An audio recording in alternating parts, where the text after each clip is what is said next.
Welcome to Journey Through the Gate, your paranormal portal podcast, as we delve into the many questions and wonders brought on by this supernatural experience. What's on the other side of the gate? Let's find out together.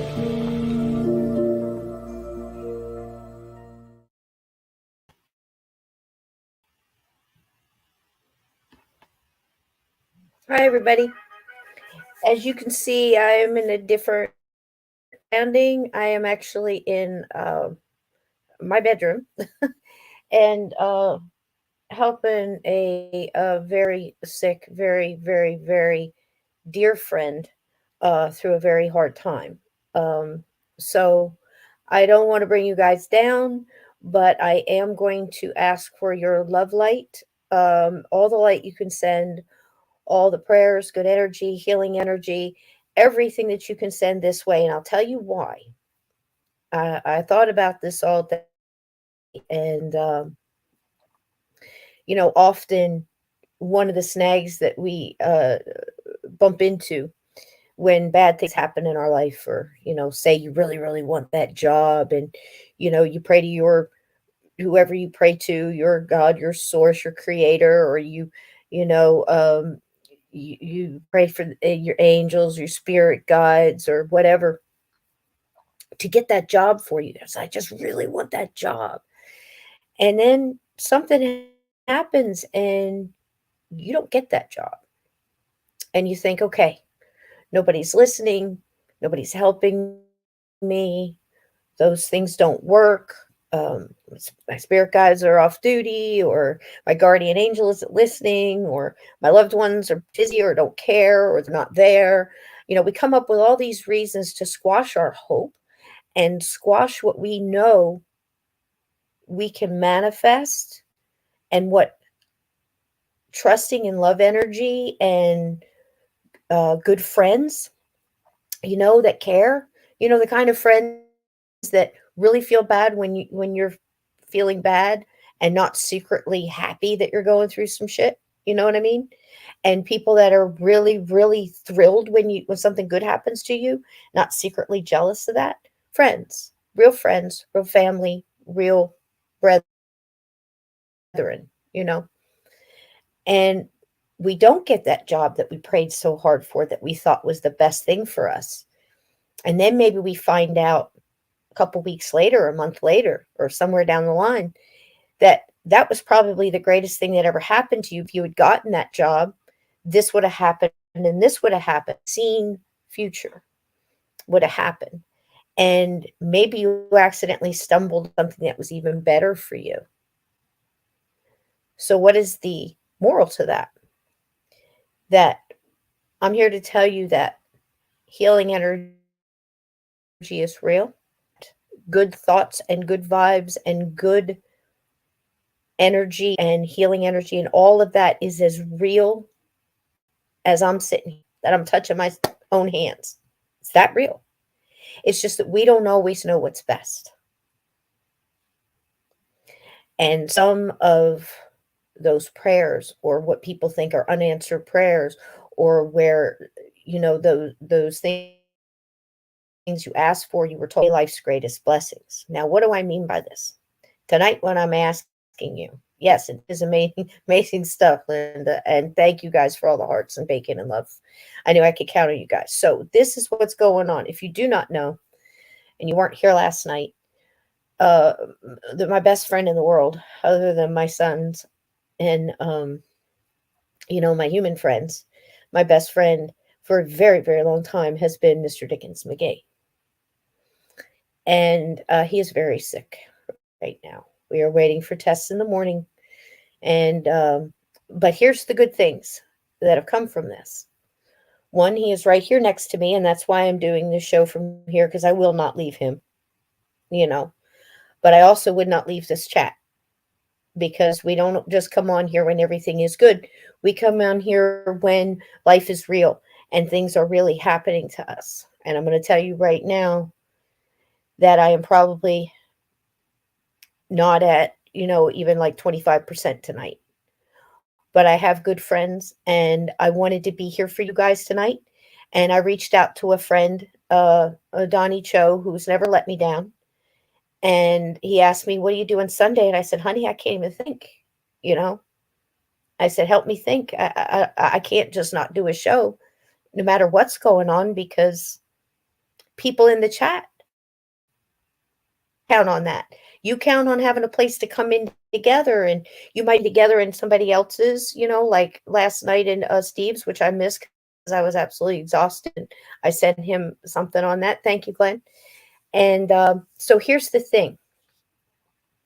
I'm not asking for things to turn out the way I want them to. Of course, I want them to turn out that way. I want him to be better. But we also can't be selfish. So what I'm praying for, what I'm asking for, is what's best for him. What's best for him? Sometimes we don't want to let go, and we put them through so much stuff that it's really not the best for them, you know. And I just want to know what it is that's wrong. Thank you, Tom. So much appreciated. Thank you, everybody. And I'll get to saying hi to everybody, but I got to get through this part, because if I don't, I'm going to lose it. So we don't want to see Sysco lose it, because I'm pretty tough old broad. But we all have our things. So I'm asking what's best for him. So if you wouldn't mind taking a moment and sending that out in the universe for us. He's right here. And this is the little booger that you're sending those vibes out for, right here. If I can get it to go. Whoops. There's going to be a lot of mistakes tonight.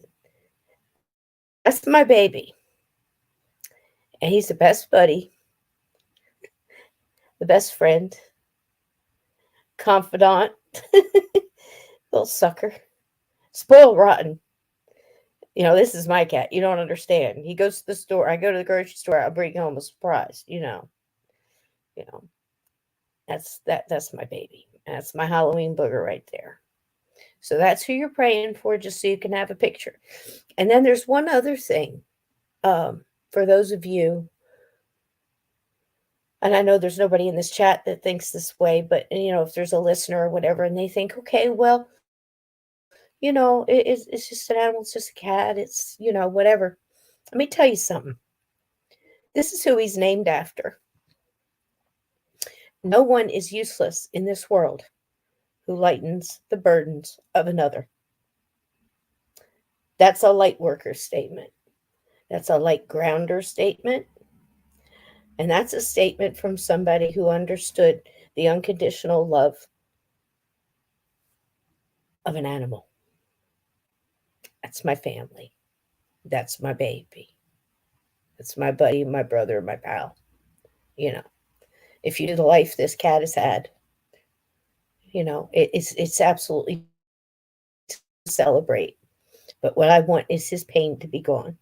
What I want is his dignity to be intact for him.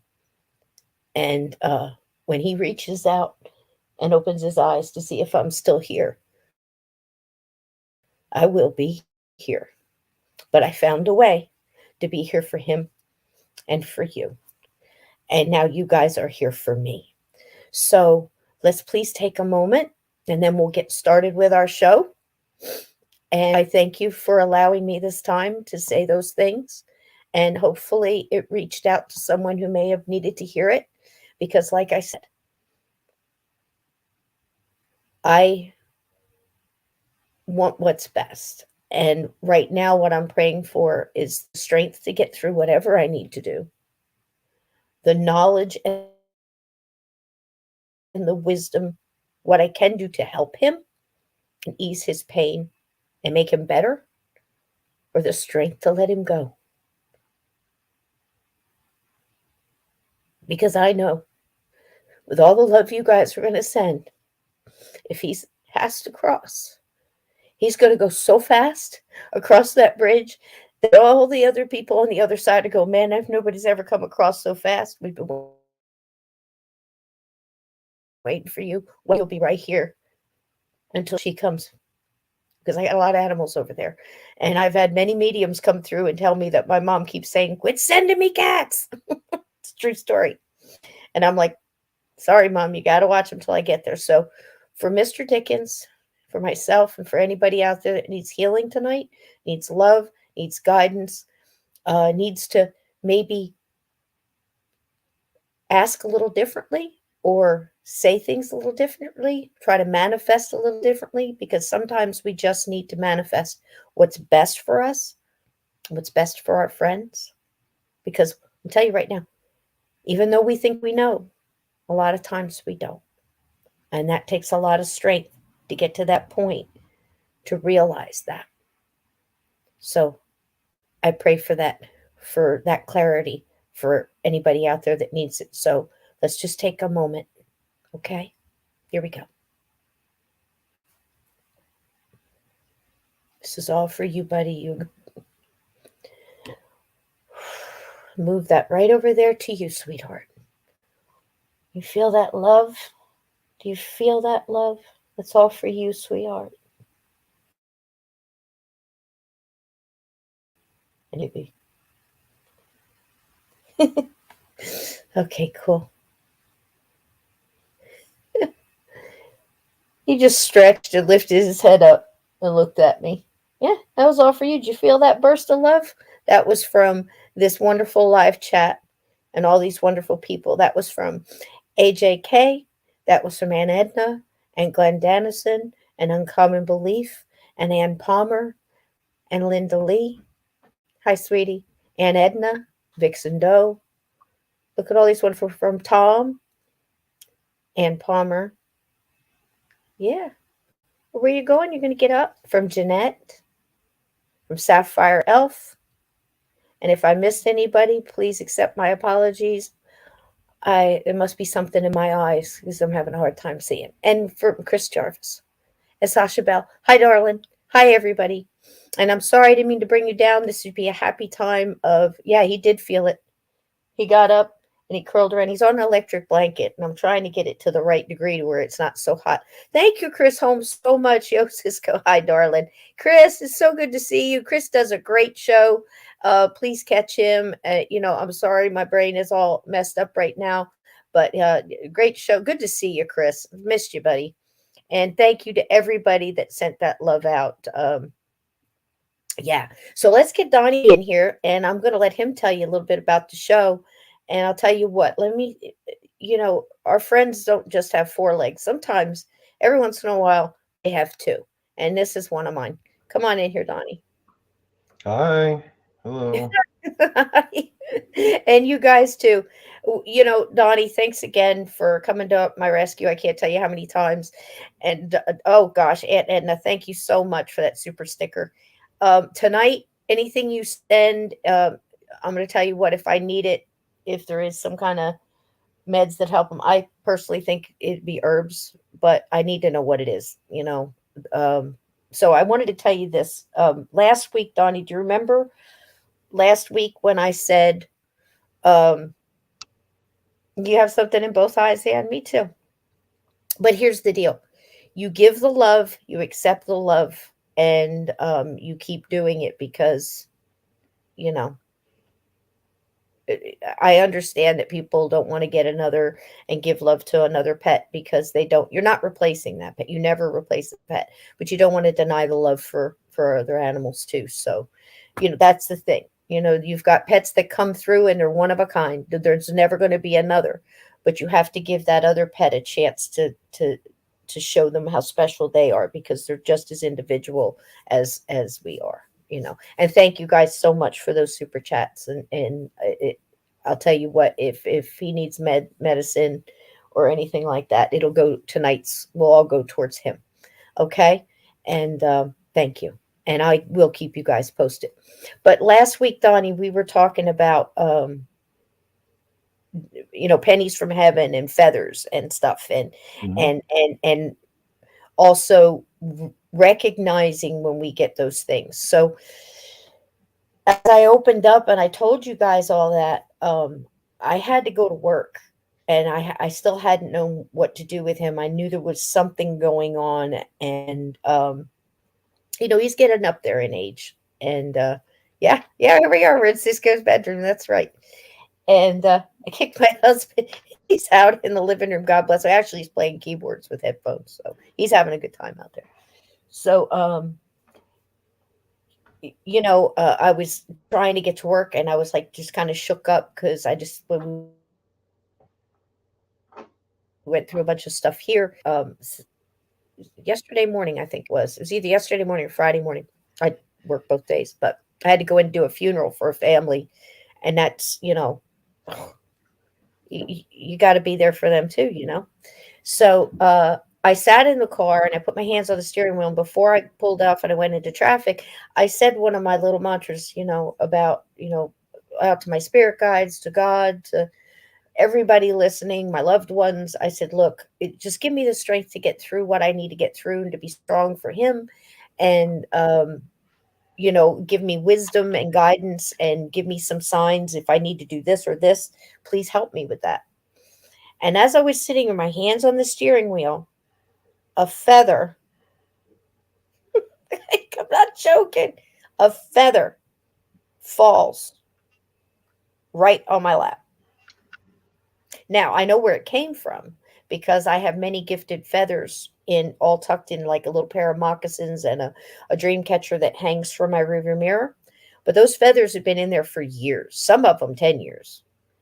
And at that moment, one decides to come out of there and just land right in my lap. No coincidences. I get to work, and at my workstation, I have what you call Lazy Susan. Does anybody know that? One of the funniest jokes I ever heard. I don't know if I should tell it here, Donnie, but somebody in the chat one time said, I can't do it. It was funny. Maybe I'll tell it later. Was it I one don't of know. my jokes? No, Oh. it was somebody about how they had an ex-wife and they used to call something that she did a lazy suit. Never mind, a lazy Susan. It was funny. Hmm. Anyway, let it go, let it go, let it go. We're already yellow. Look at this already. That quick. They don't even know what I'm talking about. We're yellow. It's probably because I mentioned the word God. That's probably what did it. So anyway, it doesn't matter. We're always yellow. These things might be monetized, but trust me, 99% of them are not. All our stuff comes from you guys. So, and the T Public and everything else. So we don't do this for the money. We do this to be with you. Do it. That's what he used to call her sexual gifts. Let's put it that way. Spin that lazy Susan. That's funny. So anyway, I use a lazy Susan when I'm doing certain arrangements because I can move quicker. Especially like an all-around arrangement. It's just you just move faster. It's like decorating a cake. And in the middle of the lazy Susan was another feather. And I have 4 people at work. And I'm like, who put this here? Nobody fessed up to putting the feather there. Now, again, they could be. Yep, there you go, Chris. So it wasn't that funny though. That's some funny shit. I'm sorry, but that's some funny shit. Especially the way the guy said it. I thought, it's funny. It was funny. So anyway, there's a feather in the middle of the lazy Susan. Nobody had said that they didn't put it there. So that was 2 within an hour. And all I asked for was what I said. Oh, thank you, darling. Yeah, that was that probably was the fall funeral spray I did for a man that got killed in a car accident. I mean, I know all day long I do stuff like this. But somebody's got to be there to do that because that's the family's last hug and their thoughts put into flowers. And so I'm there to do that for them. So anyway, that was two in the same day, Donnie. So again, no coincidences. Notice it, recognize it. Did you freeze, Donnie, or are you just really concentrating on something? I think it's possible that you froze. I think I froze because I Oh, there was you are. All just right, you're nodding. back. You're good. You're good, sweetie. So that was it. I wanted to My tell you internet's guys, kind of and I bad wanted to.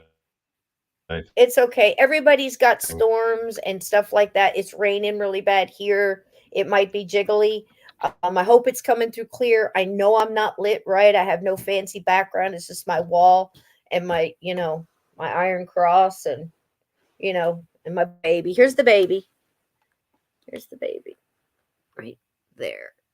He's all snuggled in the pillows and his electric blanket.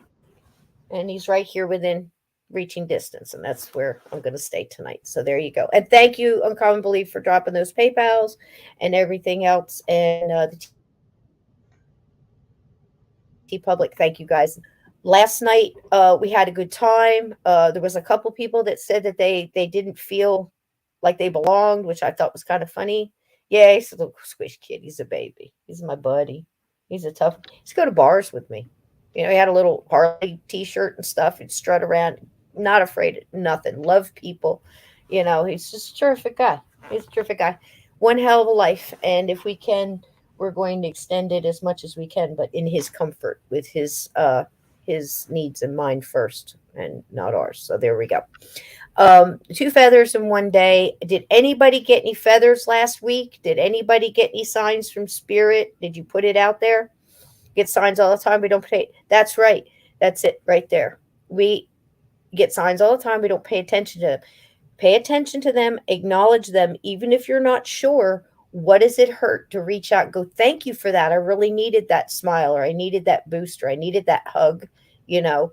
And again, thank you, Linda, so much. When they let me just go, I can do some stuff. I've done some. I'm a damn good floral designer. Let's just put it that way. I'll go ahead and admit it because I am. And Gypsy Lee, welcome in, Nicole Gypsy Lee. Did you find some coin? Oh, great. See? Yep. Flocks of flying birds. But you know what? That counts too. If the feather drops to you or you find it like on a path when you're walking, I would consider that a gift as well. And again, why not? What are you hurting to accept something as a positive energy instead of taking it away, Donnie? Right? Right? So there it is. And we were talking You a lot choose about that. how to interface with the universe. Oh, wow. I love that. That was good. Yep. There you go, AJK. That's great. Yep. A month ago. That's great. So, like, put that out there again this week because this world could use as much good energy as it can get. And tell that. Say, hey, look, to my spirit guides, to your spirit guides. Well, you can talk to mine too if you want, but it's up to you. But call out to your spirit guides and say, hey, I could use a site track, or I could use a sign that fill in your blank there, and ask your spirit guides to do that, and give you that sign. If something else drops on me from birds, yeah, a seagull absolutely just crapped on me walking into the whatchamacallit, uh going into work the other day. Yep, but there was a bunch of seagulls flying over me. So Yeah, I've had bird you crap land found a on me a penny or number of two, Vixen. times. That's great. A number of times, and it sucked. Yeah, so stepping in dog poop, but yeah, I'd rather not. No, one But time that it is landed on nice, my Nicole. one time it landed on my shoulder, and I was like in the middle of saying something. A little bit got into my mouth. I was like, Oh gosh, I just gagged Donnie. right there. Oh, that's so much fun. That's probably not a gift Yeah. from your spirit guides. I don't know. Could be. I mean, who am I to talk for? I'm not here talking for spirit guides. I'm just saying that if you ask for a sign and Oh god. you tell them to tell them this. Say, can you please make it so distinctive that I can't talk my way out of it? You know what I mean?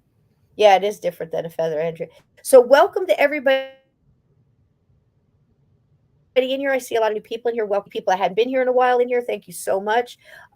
We are right in last night. We basically started it off October, official boo season. We've been doing boo season for a month and, doing a little music in front. I tried to play a little happy, scary music in the beginning. And were you talking crap, Donny Cho? Me? Were you talking crap? Oh, When you got shit on in the mouth. It was a funny, it was a actually, joke. the other story. I got another story That's that's fine. even She worse. says I she got an means no even worse disrespect. story than that one. No, please don't. Um, Nope, nope, nope, nope, nope. No, because if it's Donny not. Cho says it's worse, you It's not more. proceed with It's not caution. disgusting, but it's the timing of it cannot have been any worse. I was on a date. I was on like a first date with this girl, and we were like getting really close. Like we were like talking very close, and we were like standing outside, and the bird crap right on top of my head, and it started like dripping down. Man, I was like, that Was time that sucked. was there a date after that? Yeah, there were actually. Well, We that's were not friends, bad so then. That's yeah. pretty good. But it was still Yeah, yeah. embarrassing as hell. Oh gosh, yeah. Oh yeah. But you probably powered through it, so that might have impressed I her. saw that Oh. as a middle finger from the universe. That's I what I don't saw think it that as. that's how it That works, was but my that's interpretation okay. of it. That's cool. I love Yeah. Vixen Doe said here a white feather drifted in front of my car. I love that. I had a butterfly. I told this. I can't remember. It was on Chris's show or it was a round table or something else. And I told about this butterfly when I was driving my son back from his car accident. He had gotten out of the hospital, and I brought him from Alabama to New Jersey. And we were driving. I have a witness. He was there. And this monarch butterfly in late October, and I can't remember, we were driving through Virginia or maybe North Carolina, but I was just like, can you please send me a sign? I need strength to move on. I need to get a little further before we pull over for the night. This is so much. I was driving a huge Penske truck. It was no big deal because I drove trucks in the Army. But there was so much going on. I have a sick youngin next to me. I've got, we're trying to power through this traffic, and it was a lot going on. And I asked for a sign, and this monarch butterfly in front of the truck, and it was in a spot where we had at least 3 or 4 lanes of traffic, and it would like go in front and it would veer off this way, and you think it was gone, and then it'd come back in an it might not even been the same butterfly. We might have hit a flock, who knows? But this butterfly kept showing up. It would go in front of the windshield, and it would go in front, and it'd be like, and everybody's like, that's a fast butterfly to be able to keep up with traffic like that. I'm like, I'm not denying that, but I'm saying it happened. I can't explain it. Maybe it was riding the wind or caught the wind or, the pull. I don't know. But it happened. So when you ask for signs and something unbelievable happens like that, take it. Because the monarch butterfly to me is always my mom.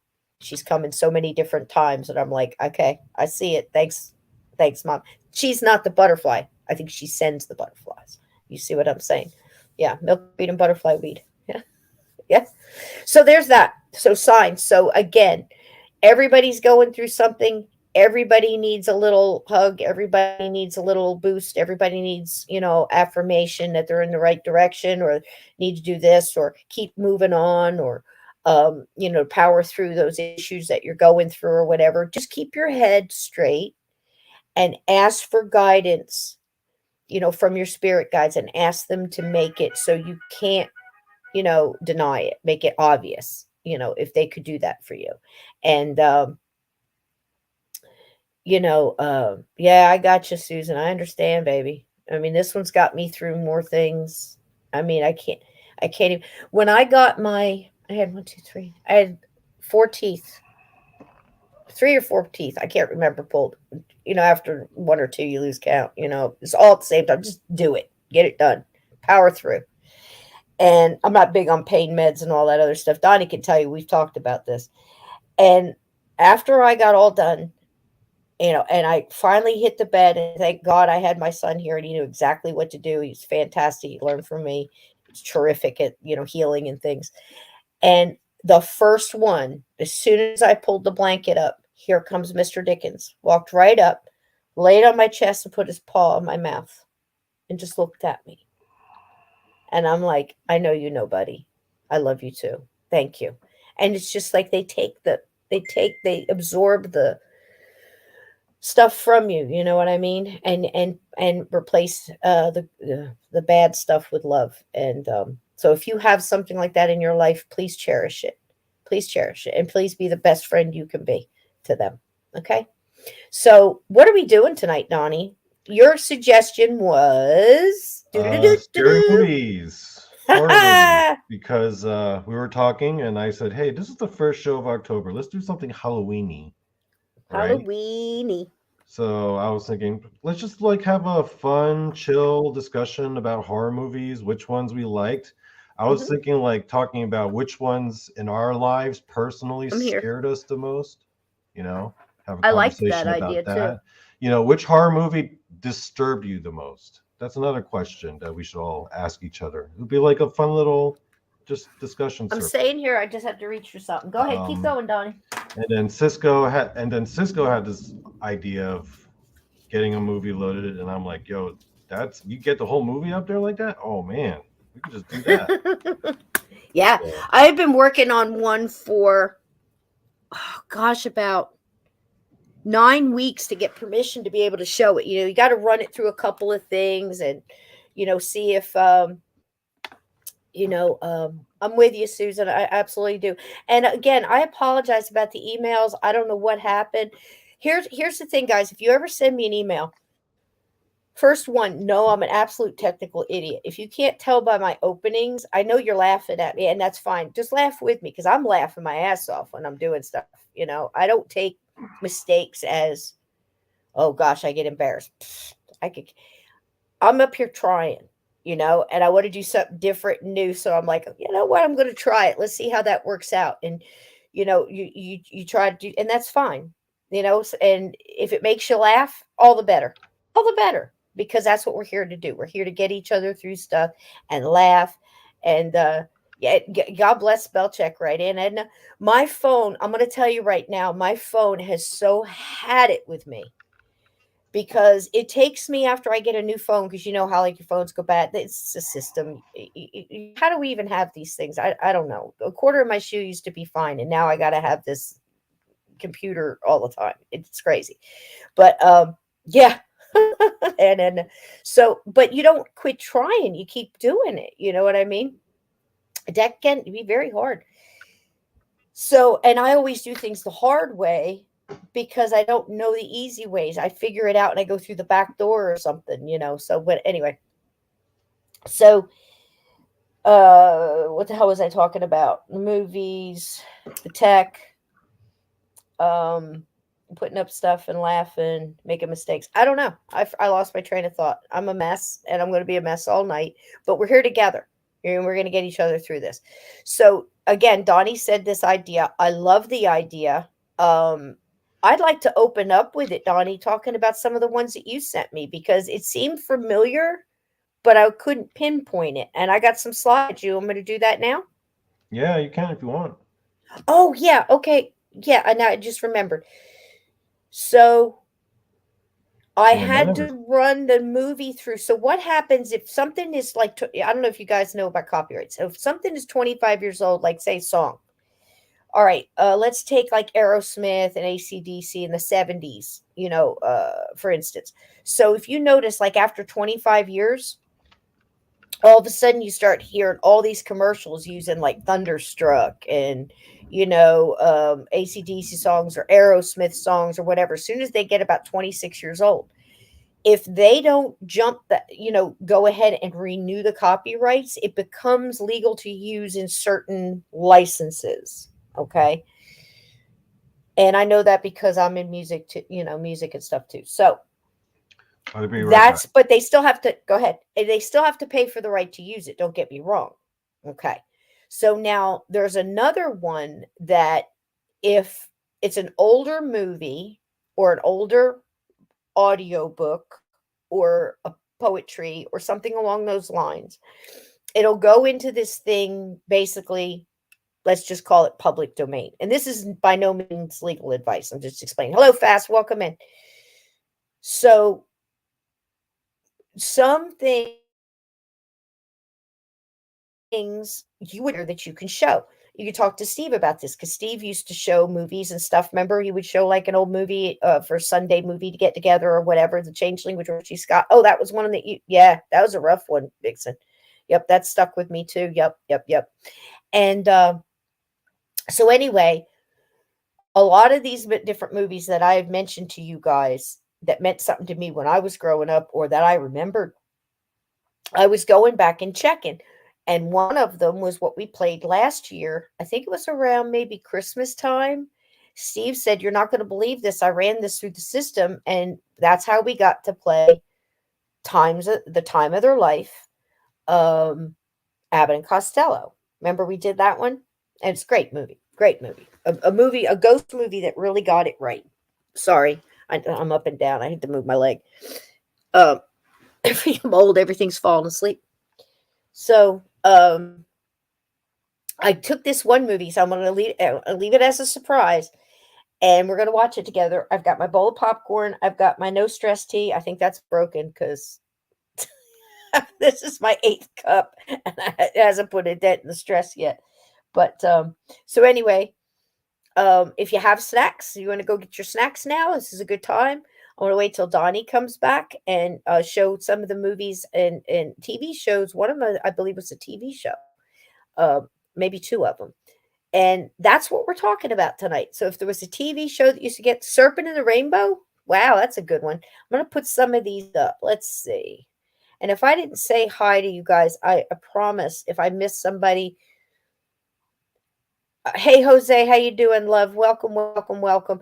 And I want to thank everybody for being there last night. I feel bad. Like I said, a couple people felt like they were. Sweet tea. I love sweet tea. I don't like the flavored ones. I don't even like lemon in my tea. Just sugar and tea. That's just me. I'm just weird like that. I don't like anything in my coffee. Black, straight up, mean and nasty. Love it in a dirty cup, preferably. Joking. I ordered it like that once at a diner just to make the waitress laugh, and she just lost her. She just couldn't wrap her mind around it. She just totally tweaked out. You can almost see smoke coming off the top of her head, like she just fried her, her what do you call it? Fried her gears or fried her wires or something. Hey, darling. Oh, yeah, there's something fun in here, Donnie, if it's okay with you. Do you remember what I sent you to the thing? And I said that the lovely Cassie sent this to us. Oh, yeah, yeah, yeah. I'm going to start with that. Okay. Guys, because Cassie just jumped in here. Do you remember when I said send your ideas for Halloween? And if you have any treats or recipes or traditions that you did with your kids or things that you do with your grandkids or things that you do for yourself now, whatever. Unsweetened tea with cranberry juice. That might be good. I don't know. We might try that, Vixen. And so anyway, Cassie was the first one to send some stuff in, and I absolutely loved it. So here we go. Let's look at this. Look how cute this is. And thank you so much, Cassie, for sending this in. Isn't that cute? I mean, and so simple to do. If you've got, trick-or-treaters, you have a little party. It looks to me like there's little cauldrons there. It's got candy corn and little eyeballs in it. All the eyeballs you could get. I mean, tiny little swirly cakes and stuff like that. It's just the way it's presented. Presentation is everything. Doesn't it look good? And it's so festive, right? So fall festive.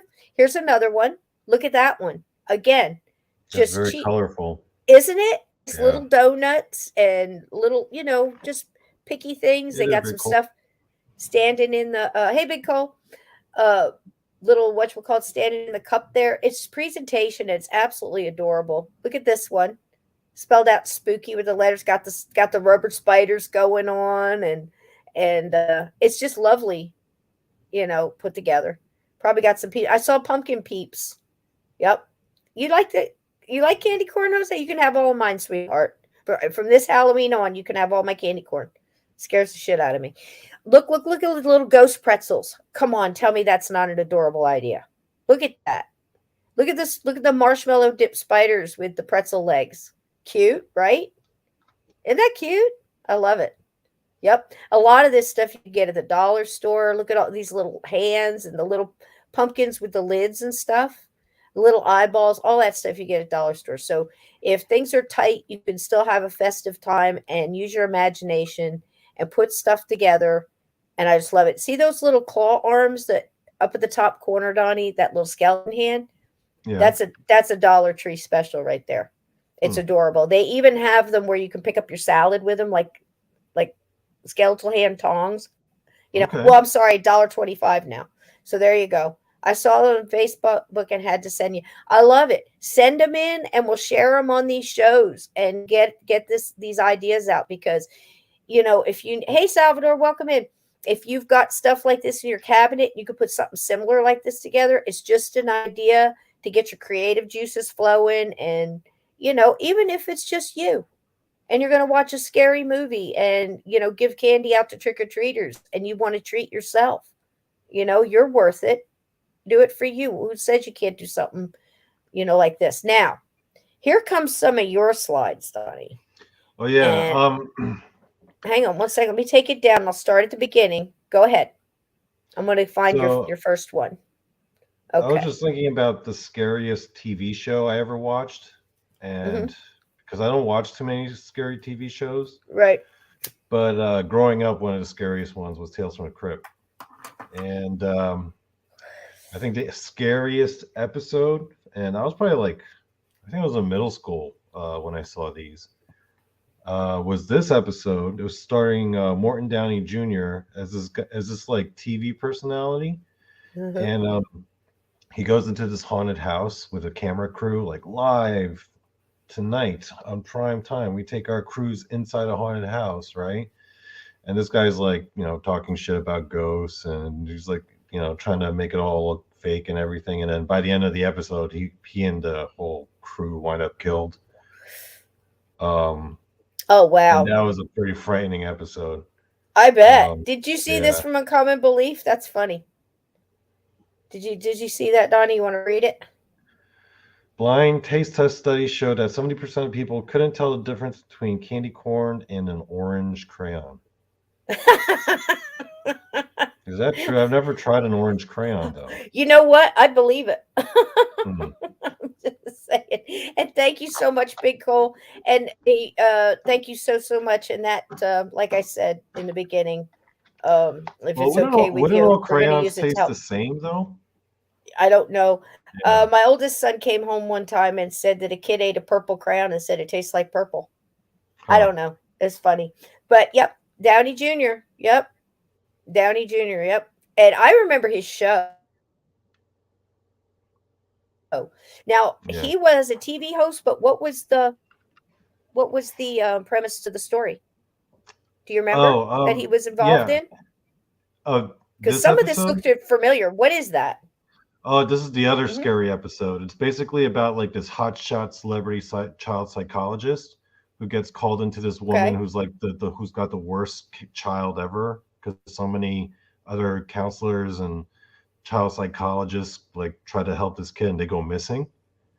So Mm, this guy goes, and then throughout the course of the episode, he sees like this woman, and then she's got this daughter named Felicity, but Felicity is like she's about the size of a child, but she's got this weird mask, right? So it's like a tiny child version of Jason almost. And then this is okay. at the end of the episode where they finally unmask her. Oh, Yeah. okay. And And that's that's what her she looked there? like throughout the episode. Yeah. And she's like terrorizing him. And yeah, that was a pretty scary one too. I remember that guy Man. too. He was an English actor. Was he the one that played in Time? Not wait a minute. It wasn't the H.G. Wells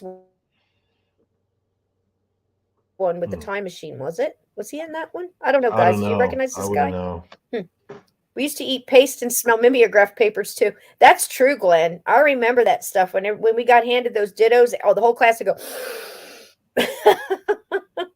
But she's creepy. Yeah, that would scare me too. And that's what she looked Yeah. like under the mask. Yeah. Okay. Oh, geez. Yeah, Yeah, yeah. that's Warren Downey Jr. again at Yeah, that. he looks And this scared. episode was really creepy because it was like everything was dark, and there were every time they opened a door, there was like a new jump scare, and it was always like some disturbing scene. And then by the end of it, he's like But you were tossed out the window.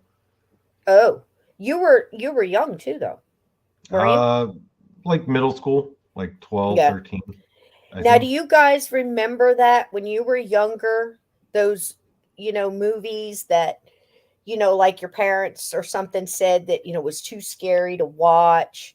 And yeah, true, Linda. It made some great scary movies. But and then somehow you got over to your friend's house for sleepover or something, and uh you got to watch that movie and it really did scare the pants off you and you found out your parents were right and it gave you nightmares. It made you look under the bed and keep your feet under the covers because if you hung your toe off or your foot off the bed, something was going to Basically, the grab it. scary movie that terrified you the most Mhm. personally in your life, Mhm. to the point Mhm. where you didn't even want to go to bed comfortably. Now, oh yeah, I remember that. He faked the assault in the bathroom. He was something. He was like, I don't want to say Jerry Springer because Jerry Springer I always thought was kind of a jerk, but Anna Morton could be a jerk too. And he was kind of playing a part, but he really wasn't. Um, but he was one of the earlier talk shows that would come out and just like zing people and stuff like that. He was that kind of guy. He was almost like somebody you'd see as like a carnival barker kind of guy, and you kind of had a feeling that he's probably the nicest guy in the world, at home, but who knows? Yeah, I I mean, I actually don't know. got curious about him and looked him up. Apparently, he was like a nice guy, like Yeah. behind the scenes. So, yeah, Well, it's whatever. like a lot of times people play their roles so well that people really Yeah, believe that they're like that. Like Dean Martin was always, pretending to be drunk and like, he didn't drink. Every time he was up on stage and yeah, playing with the yeah. Rat I Pack, knew that. it Yeah, was apple juice. He'd go into a hotel room, drink milk, call his wife. He wouldn't hang out with all the people and with all the chicks and stuff like that. He played a good role because everybody thought he was this like mad playboy, and he wasn't. It was just the role he was playing. he had a wife, So, and then he just kind of wanted to go home to, and just be yep, like, okay, that was that work, was and the deal. yep. Pardon me a second. I'm going to grab this tea. Um, He probably got to take a lot of vacations, though.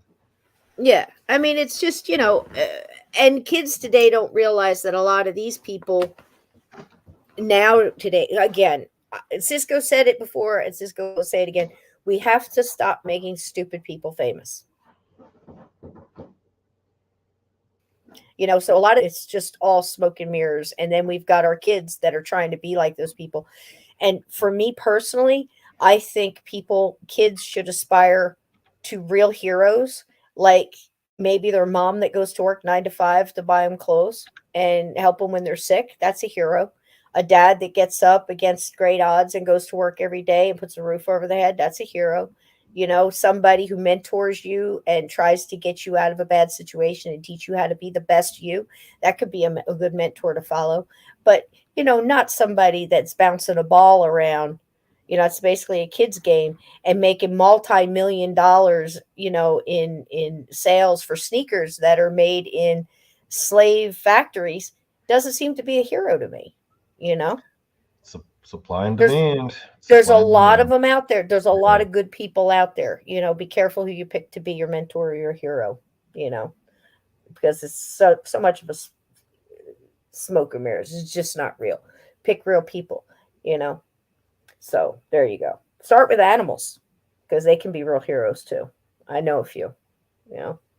So hey, Blue I Crossroads, mean, welcome in.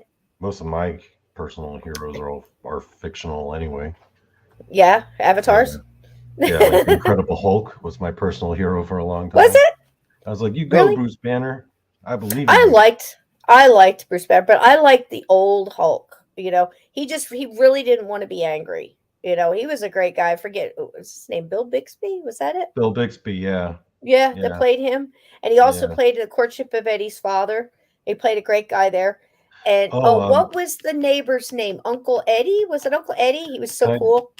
tell He's a you a fun happening dude. little? Actually, can I tell Yeah, you a fun little trivia story I you read sure about can. the show The Incredible Hulk with Bill Bixby and remember Lou Ferrigno? Apparently, Bill Bixby would like bitch out Lou Ferrigno real bad, like on set and stuff.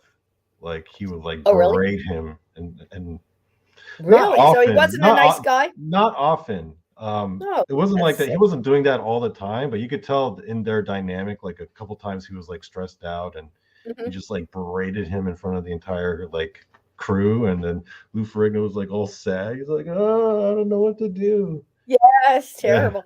And Uncommon Belief was actually at Dragon Con in that's in Atlanta, in Georgia. Once a year they have the Dragon Con, and he was actually stuck in an elevator with Lou Ferrigno, and I can't remember how many people Oh he yeah, told I me. remember. I remember he Yeah, told me that story when did we were he at tell the you the story? convention. I remember actually. You know what the funny thing is?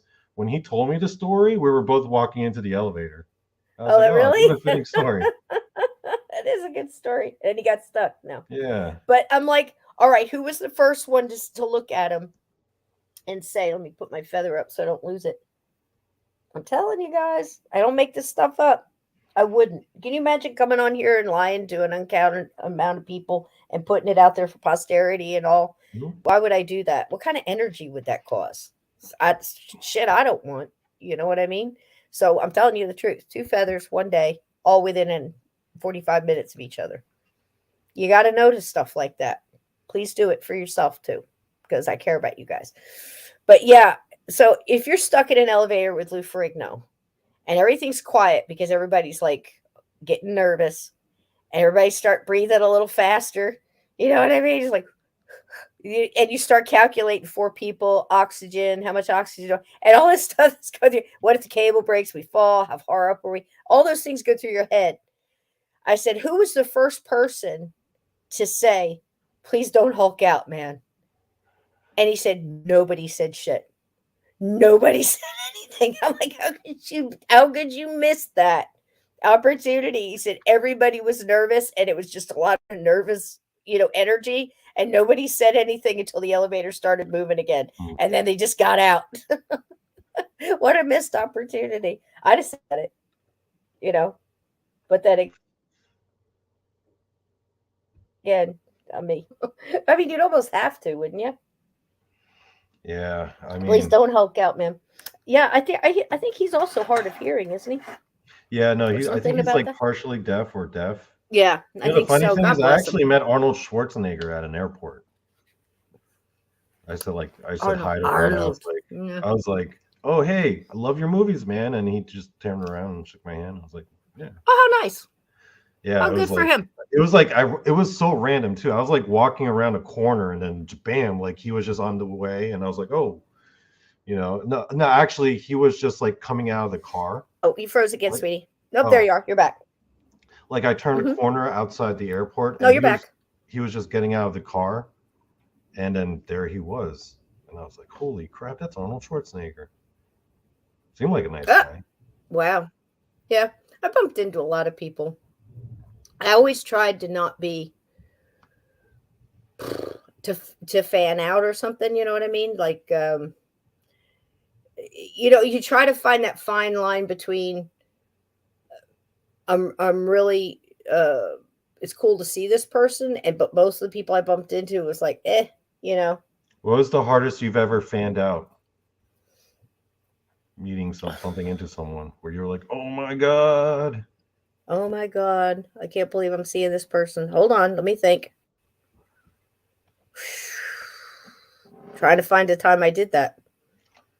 Because most of the time it was like either when I was in a band and you're in a bar, and you're drinking or having a beer, that kind of stuff, or unloading equipment, and people are coming in and coming out. Um, I would say the one most of the people I wanted to meet or go see, I didn't get to. I would have loved to have seen Loggins and Messina live. Hmm. I was very close to it, but I didn't know who they were when I was there, and I didn't go. And then that afternoon, I found out who they were, and that was it. They broke up. Jackson Brown, yeah, yeah, he's a good guy. Yul Brenner in a car at the intersection of the Studio City. Yul Brenner, oh gosh, he was so cool. God bless him. He did some good stuff. I liked him a lot. Have you ever seen him with hair to freak you out? I mean, honest to God, it does. I saw him with hair, and it's totally different. It'd be like seeing Telly Savalas with hair. It just freaks her out, you know. But I don't know. One that I kind of really, I mean, my people are kind of smaller, the ones I fanned out on. Like the first time I ever really got to meet Mark Nesbitt, because he's got just this mind, and I just want to know what's in your mind. If you could just download what's in your mind, put it in mine, I would love that. I got really excited about the first time I got to see him. I think I hugged him, and we just hung on to each other for the longest time because then I hugged his wife because I didn't want to get her, like Carol, before I had really Yeah. met her. She's a doll. And then I went back and hugged him again. Because I was just so thrilled to see him. Those are the people I get, excited about, movie stars and stuff like that. There was a time I would have like freaked out if I saw, Stephen King. I would have had to said something to him. I'd send him a couple of letters and stuff over many years. I mean, you're talking a lot of time, 50 years almost, and he wrote me back. But now I wouldn't cross the street to see him. It's just how I feel, And I heard one time a guy saw him at a gas station and he made eye contact with Stephen King and lost 25 pounds. So you got to be careful who you bump into. That's a joke because a thinner.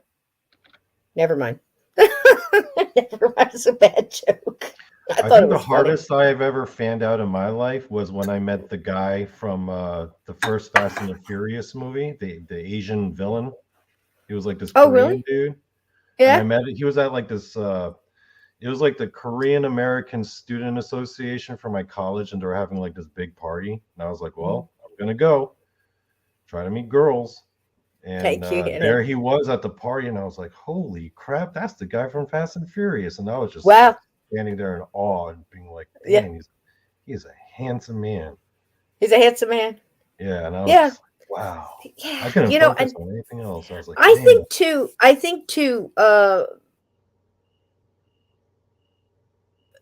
and me growing things I got to do. I mean, if I look at it, I've really had very eclectic life. The way I grew up with all the different families and stuff.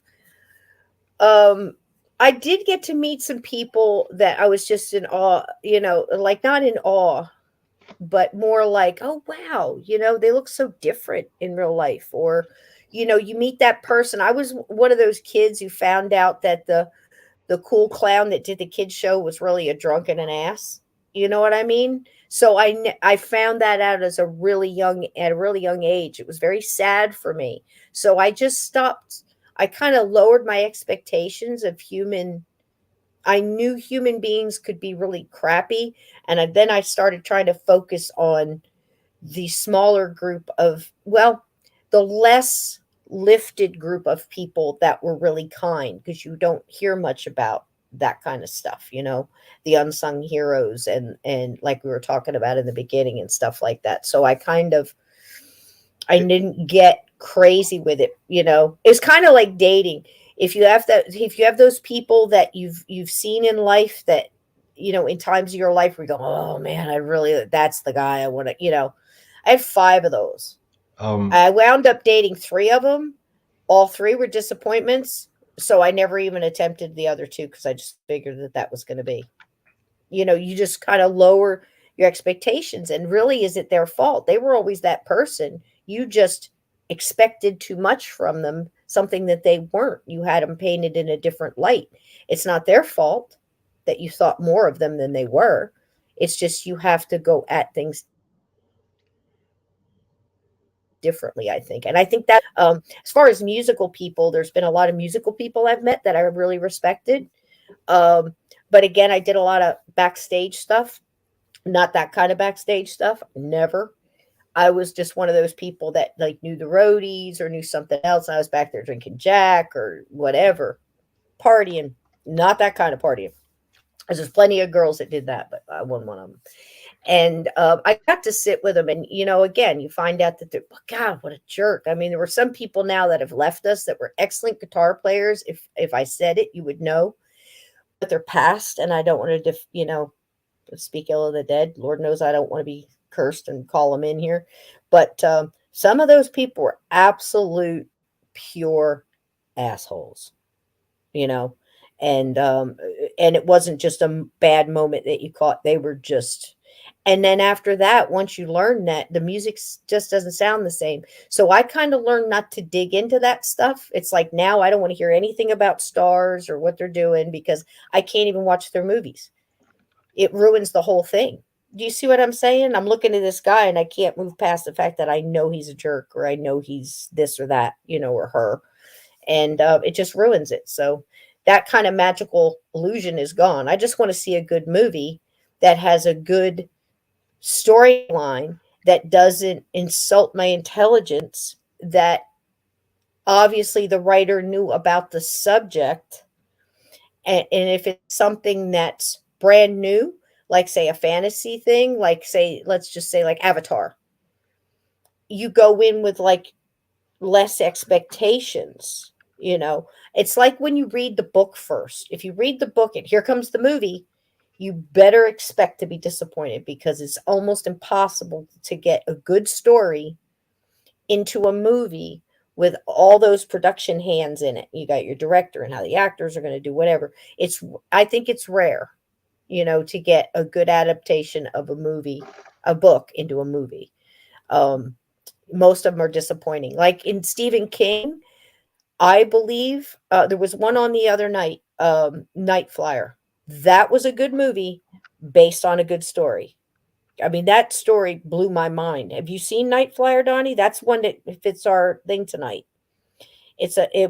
I believe, hey, Never for heard of for it. the guys out there that have read the Stephen King books, I believe Night Flyer was in. I don't think it was in Skeleton.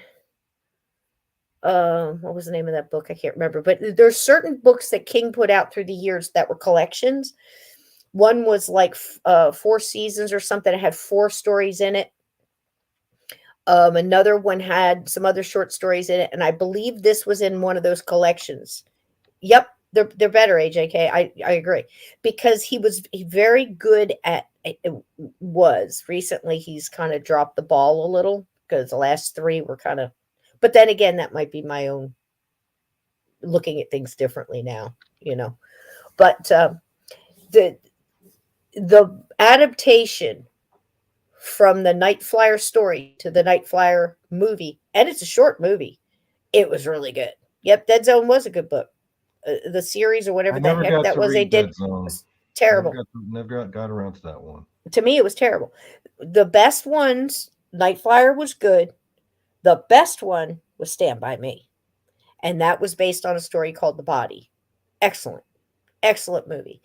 The second one that I thought was the absolute best of all the adaptations I've seen of him was Shawshank Redemption, which was based on the story Rita Hayworth and the Shawshank Redemption.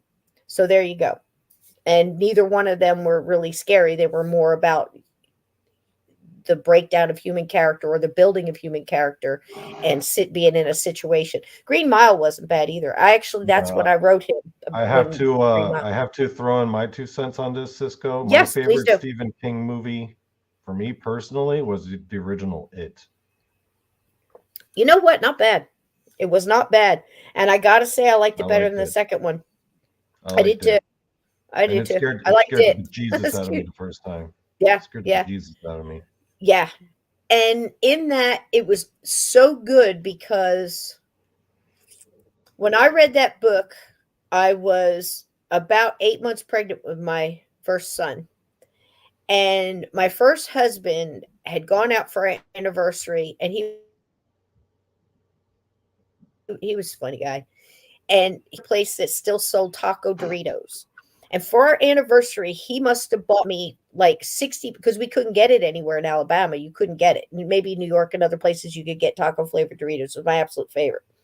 And he found them and went and bought like 57 bags of these taco flavored Doritos and the new Stephen King book, which was which was like that thick. And I was in absolute glory. So the last month of my pregnancy, not only did we go through three major tornadoes, but I'm big as a house eating taco flavored Doritos like they're going out of style. And I used to eat like I'd have one and then I have to share with my cat at that time. His name was Weezer. also a ginger, and he loved taco flavored Doritos too, and he'd sit right next to me while I was reading, and I'd bite off, and he'd get the corner. It's called he loved Doritos. But my son was born, loved scary books and Stephen King and Doritos. So there you go. Don't tell me you don't influence your kids when you're carrying them. But that was fun. And when we had the tornado, I had to go down to the tornado shelter by myself in the dark while I was reading this book, and I opened the first door and I said, if a red balloon comes bouncing out of here, I'm screwed because I'm not going in it. I'd rather battle the tornado than go down there with Pennywise. You know what I mean? It was a trip. You can work yourself up First into time you a see it. thing. First time I Yeah. saw it, it came on like TV, right? It came on primetime as a miniseries. Yes, it did. Yep. The one I said, Yeah. yeah, I think so. And then this last one wasn't too long ago. I don't think it was bad. I think it came out like about 5 years ago, something like that. We saw it in the theater. It wasn't bad. Again, it's like you have it in your mind, and nobody's ever going to put it in your mind the way it happened, or they're going to skip over that part that meant so much, but they didn't fit it in the movie. I mean, it's just it's there's a Well, difference. most people are going to say The Shining is probably one of Stephen King's like the best Stephen King like movie. Book was good. Book was good. That was I the never first read one the I ever book. read. Yeah. That was the first one I ever read. Picked it up Stephen King the same time I got the Hans Holzer out of the used bookstore. That's when I found Stephen King too. And I went backwards, and then I went to and read Carrie. And by that time, Carrie, the movie, was already out. I thought there was a pretty good adaptation too compared to the book. It was all right. But I just didn't I like thought the it whole was fairly concept. close. It was. Yeah. I just personally didn't like the whole thing of the girl being teased and the shit that people do to each other, and the dirty tricks that people pull on each other and stuff. I didn't like that whole thing. It's awful.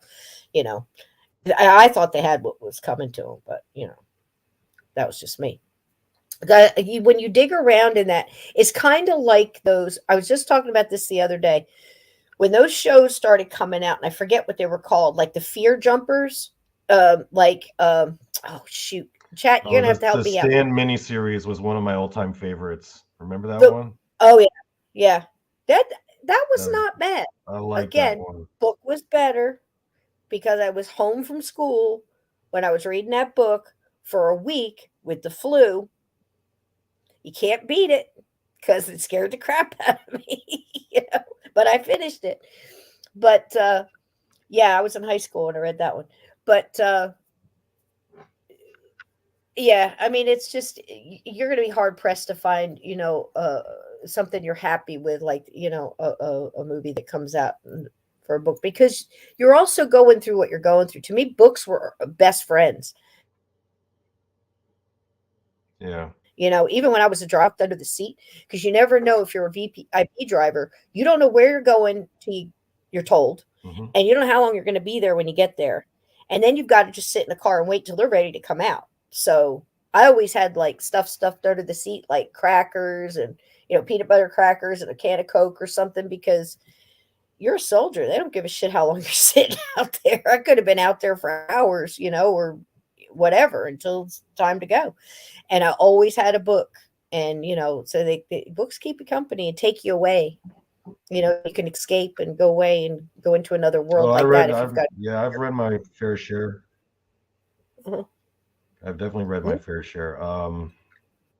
That's good. I was going to ask you. Okay, Amityville was the one scared the shit out of me, though. Personally, scared the shit out of you. Which right? one? Like, how old were you? Amityville, the book? No, the book or the movie. Oh, the book was the thing that scared the shit out of me. The movie, I thought, compared to the book, I thought it sucked. I mean, just right out of the gate. Yeah, and I was probably a sophomore, junior in high school when I saw that in the theater. I mean, it was okay, but I remember leaving the theater going, okay, well, they probably didn't have time to put everything in, and I was still trying to figure out if it was real or wasn't real. I mean, I knew those things could happen, very much like I explained in our series that we did. Yeah. I knew stuff could happen. I just wasn't 100% believing, because there was a lot of holes in it, and I wasn't even that into what we're doing now then. I was trying, you know. Yeah, Stanley Kubrick, he was a legend, man. Yeah. I liked the first Shining.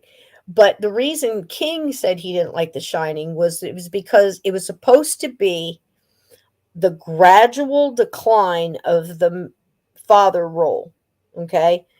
From, yes, he had problems in the past he was trying to overcome as far as alcoholism and his temper, but by placing Jack what's his face in the role, everybody kind of considered him to be shit crazy out of the gate, and it didn't have the effect of the gradual decline and the taking over of his character, because he was kind of nuts going in, if you know what I mean. That's what he didn't like about it. That's why they redid it. He didn't like the whole thing, and that's why they redid it. And in this, that's the second one had a lot of holes in it too. Again, Hmm. we're armchair critics, but we know what we like and what we don't Cisco, like. did you like Misery?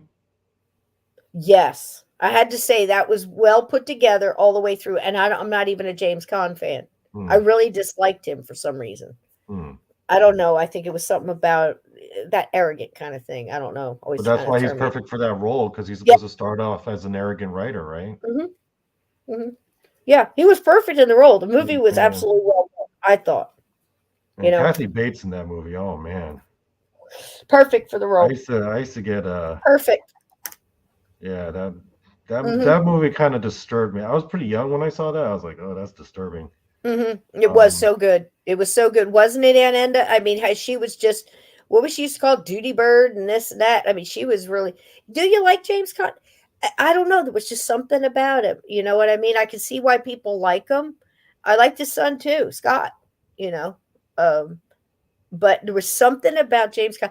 I don't know. To be honest, if we're going to talk deep psychological stuff, it was probably he reminded me a little of what I can remember of my dad, and I was kind of still pissed at my dad mm, at that time. So maybe it's that. It was probably some kind of personal thing I put on the poor guy. He doesn't even, he didn't even know I was alive. Here I am. Who am I to dislike anybody I don't know? But as far as taste, I would like, even in the Godfather stuff, I wasn't, I'm not one of those people that fall all over all the Godfather crap either. I thought it was okay, just, Cisco, how about this question?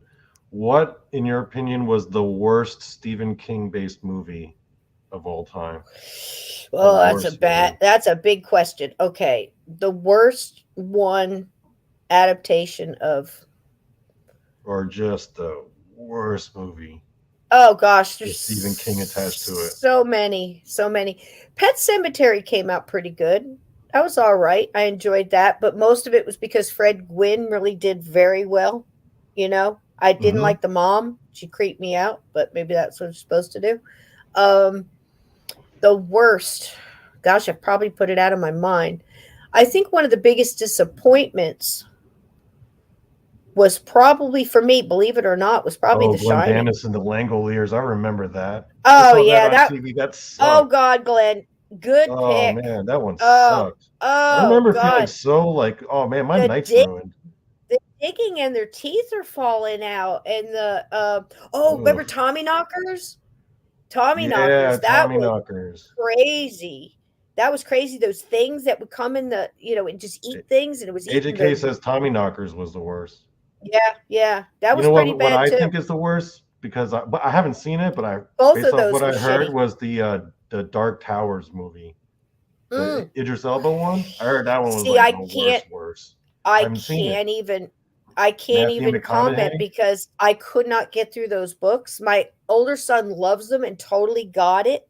He Hmm. took off with that whole thing, and he was disappointed in the movie, but he had good expectations going in, like he probably knew he wasn't going to like it, but he was going to go for it anyway. Mm. But you know, what's going on here? Animals must be bred and slaughtered. What is he saying? What's going on? I think he's talking about the story of one of the books we're talking about. Oh, okay. Yeah, scared the shit out of me. Mm. See, we're doing it now. I was like, whoa, wait a minute, what's going on? But Mm. the Langoliers, those chewy things. Um, yeah, I didn't like. I wanted to like it. Bronson Pinchon. How do I know that name? He was the lead in that. Perfect Strangers. He was cousin Balky. from Perfect Mm. Strangers.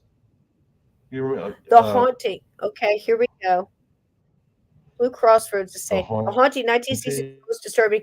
You know, it was. It really had some. I was think not. that was a darn good movie. Yeah, I give that one a lot of credit. 63. I I never saw just that think one. they I did never them. saw that one. I think they did them better somehow in a lot of ways back then because we were watching one the other night, and I'm like, watch how they take something small and scare the living shit out of you with it. That's good writing. That's good directing. It's good acting, but if it's an inanimate object, it's the way the music, the cinematography, the build, and the whole, your imagination. Yes, less tech, more imagination. Linda's got it. Yep, absolutely. And that's what scares us. And I think that's why the books are better because it relies on your imagination and the writer's ability to describe it and take you there. And once you're there, it's up to you and your mind, to bring that story to life. And that's why when I did Cabin 22, I refused to put pictures of the people. You'll see a Hmm. hand or you'll see the back of a head, maybe, like you'll see Dave and Rage once as they're walking up to the cabin. And you have no idea what he looks like, but he fits the description, clothes wise and how he would be walking and, carrying himself. But I wanted your imagination to take you. So there you go. Yep, it's all blood and guts now, and psychological stuff. Yep, that's right. That's right. So And Cisco, let it's me ask you this. So which so you said Amityville didn't scare you. So which horror movie no, did personally scare you the most? the book scared the shit out of me. Yeah, but which movie? The movie that scared me really gave me the willies and bothered me. Rosemary's Baby, Exorcist. Rosemary's Baby. Exorcist, yeah. Rosemary's Baby, Exorcist. Um, What about The Omen? Crowhaven Farm. Omen didn't scare me. It Hmm. just pissed me off. Hmm. I don't know how to explain that, but it did. I mean, Hmm. it made me mad. It was like you know what I mean? It's like we got to battle this. I don't understand why people aren't battling. This is, Hmm. um, and the fact that it's a little boy, I don't like when they use kids as, creepy things. That's what I didn't like about Pet Cemetery because I know what these kid Oh, you actors will go not through. like Asian horror movies then. No, no, no, no, no, You no. will I not can't like take Asian it. horror movies. We Mm-mm. I love tried using one kids as once. like scary tropes.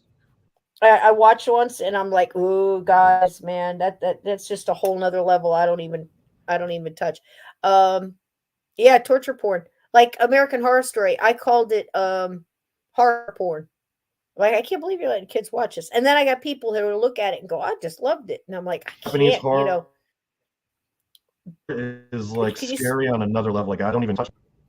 Yeah, I'm going you in and blanked out. out, sweetie. Just Sorry. repeat what you I just think said. that's You me, just blanked guys. out. It's okay. You just blanked out. Say it again. No, I was saying that Japanese horror is just way too scary. It's like I don't even mess with that entire genre because I just don't need Donnie, to take see over it. for It's a minute. just I got a walker. I gotta follow him. Okay, just take over okay, and keep talking okay. about movies. I'll be right back. Everything's All right. cool. I'll He's keep just talking. going to get water or something. Okay. Oh yeah, AJK, I saw the devil. You know, like here's the thing about Asian movies, they like to take things dark and disturbing, man. I mean, ooh, it's but they don't overdo it with the gore either. It's just the atmosphere that they build. It gets way too scary, especially like The Grudge. If you see the original Japanese version of that, um, oh yeah, I feel like you know what, Sachibel, I you would watch a lot of Japanese horror. I think, yeah, that stuff is just way too scary. So wait, Sachibel, then tell me, like, which one, in your opinion, was the scariest, like, J horror movie? Like, I'm kind of curious now. I can't. Sorry, guys, I can't highlight things. I don't have control like that. Just Japanese kids cartoons can be terrifying. Yeah, they could be. The Grudge. Yeah, they got the English version too. I never saw them. Audition. Yeah, yeah, I know that one. Mm. I've seen that, and the second one too. The originals, I mean, Donnie. Okay. You're talking about He's just throwing up wild, Tom. the He's so Grudge or sick. the Ring? We got Oh, I think it's talking about the Grudge. Okay. Yeah, Audition. I hear a lot of it. See, I can't even watch that. That's one of those movies that I just took one look at it. I you was like, okay, nope, baby? don't need to watch it. I just took a glance at the synopsis. I'm like, nope, I'm good. There are other forms of entertainment that I prefer. Uh, Okay, I'm back. Sorry, guys. Oh, The yeah, Grudge. Yeah. Yeah. It's Korean movies can get dark and twisted. I don't know what it is. Like if anyone here has seen Old Boy, you know what I'm talking about. nope. I don't want to see They it. like to get dark and twisted. It's just messed Yeah. up. Yeah. Anyway, Vendetta. so Vixen Doe. how are Um, things going? decent Is there movie. Different kind of horror. Yeah. which one? Yep. V for Vendetta. Vixen Oh, Doe said. I don't like yeah, I any saw horror that. movies. I actually read the graphic novel too. Yeah. I think there's a Yeah, difference between horror and supernatural. I'm more of a supernatural, It's like when you asked me what scared the hell out with Hope Lang. We talked about this last year around this time when it brought up like a lot of old movies. And I told you the ones that I thought got it right. That crap, when I don't know if you've ever seen Crowhaven Farm, and if I can get it for you guys, and maybe next year or sometime we'll watch that one because I don't think it got picked up. But Supernatural, those are the ones that got me because if you look at like the times of their life, not only was it historical, not only was it funny because it had Abbott and Costello in it, but they did everything right. The seance was done correctly. The things that happened at the seance would have happened in real life, possibly. hmm Now that Donnie's been to a couple table tapping sessions, you can really kind of put your own personal experience into that and see that it's true. And yeah. then, we've got all the stuff that went on there, the fact that they were cursed with a lie and held there in their own spot, all that kind of stuff. But Crowhaven Farm is basically, it's one of those where uh the couple, it's a I young never heard couple, of even it. they look like they're in their 50s or 60s, but I think they're supposed to be like 30. Everybody looks so old back then. I don't know what it is. Even the kids look like they're 40. But yeah, and Hope Lang was in a lot of those made for TV movies, but it was called Crowhaven Farm. They inherit a farm, they inherit a place. And oh, isn't this great? We're going to move out of the city and out to the country, someplace in upstate New York or something. And all this stuff starts happening, like the friends, and it's kind of like a Rosemary's Baby feel because there's something creepy going on, but you don't know what it is. And as it turns out, it's a bloodline curse thing where she was brought back to that farm due to things that these witches and stuff were doing to manipulate things to happen, and every single one of them was in on it and turned against her. And she wakes up under a door where they're putting the rocks on her, like more weight, like actually happened in the witch trials. And the whole thing was that she was a witch that betrayed them, in the past 100 years Oh, before or AJK, the whatever. audition is pretty bad. Like, go ahead and Yeah. watch it, but No, I it's don't want pretty to see bad. anything. Mm-mm, mm-mm. Uh, If Donnie's saying it's bad, I don't want to see it. but yeah, And if you want to yeah, watch a and real badass Japanese horror movie, go for it, no, AJK. no, no, no, no, Give thank us you. the movie review. Yeah, come back and tell us how you Yeah. liked it. And so she is then finding out that the whole thing was a setup, like again, much like Rosemary's Baby was, and that she owed them all for turning them in or turning on them or going against the clan or whatever. And they waited all this time through bloodlines and back and get her. And yeah, it was just freaky. It was freaky scary. Took her baby, the whole shebang. It was just it was just horrible. And Hope Lang played it really well. That one scared the hell out of me. I think I was like 10 or 11 years old. And that's when I started checking bloodlines and stuff and realizing, Yeah. and I started saying the quote, they're not the only ones with bloodlines because we have ancestors too. The good people have ancestors too. And even if your bloodlines or your ancestors did things in the past, you can in your lifetime now break that cycle and finish it. Like say Mm. there's a cycle of alcoholism, you can break it. A cycle of abuse, you can break it. A cycle of being, a bad person or a good person, a light worker or, a bringer of darkness. It's the same thing. Break the cycle. You don't have to stay in it. But if you find out you're in a bloodline of warriors and fighters for the light, there you go. Because I'm telling you, they're not the only ones with bloodlines. We have them too. So there you go. So, and it might be Actually, you you know what? That reminds me, Linda Lee Chavez just like that were ignited a also light memory. workers are gonna.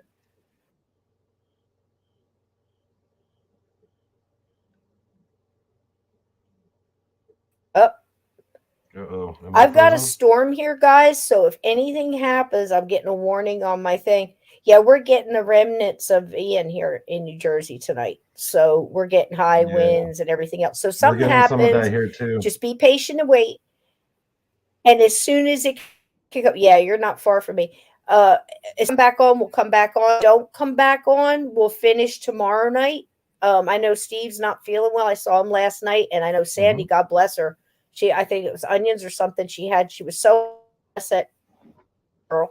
I mean, she got on there last night, and we're good. We're right here by the coast. We're just getting high winds and stuff. I made sure all the birds were fed under cover. All the chippies got their peanuts, and everybody else. Uh, I got the hiccups now. Oh, Well, Smile. it's Yeah, not I so was great way actually to. wondering. I was wondering about that movie. I heard it came out, and yeah, people were talking. Oh, by the way, Where are you guys hearing about all these movies? Mulholland Drive. speaking speaking of spooky movies, Cisco, Wow. have you seen the Hocus Yeah, Pocus movies? Are you into those at all?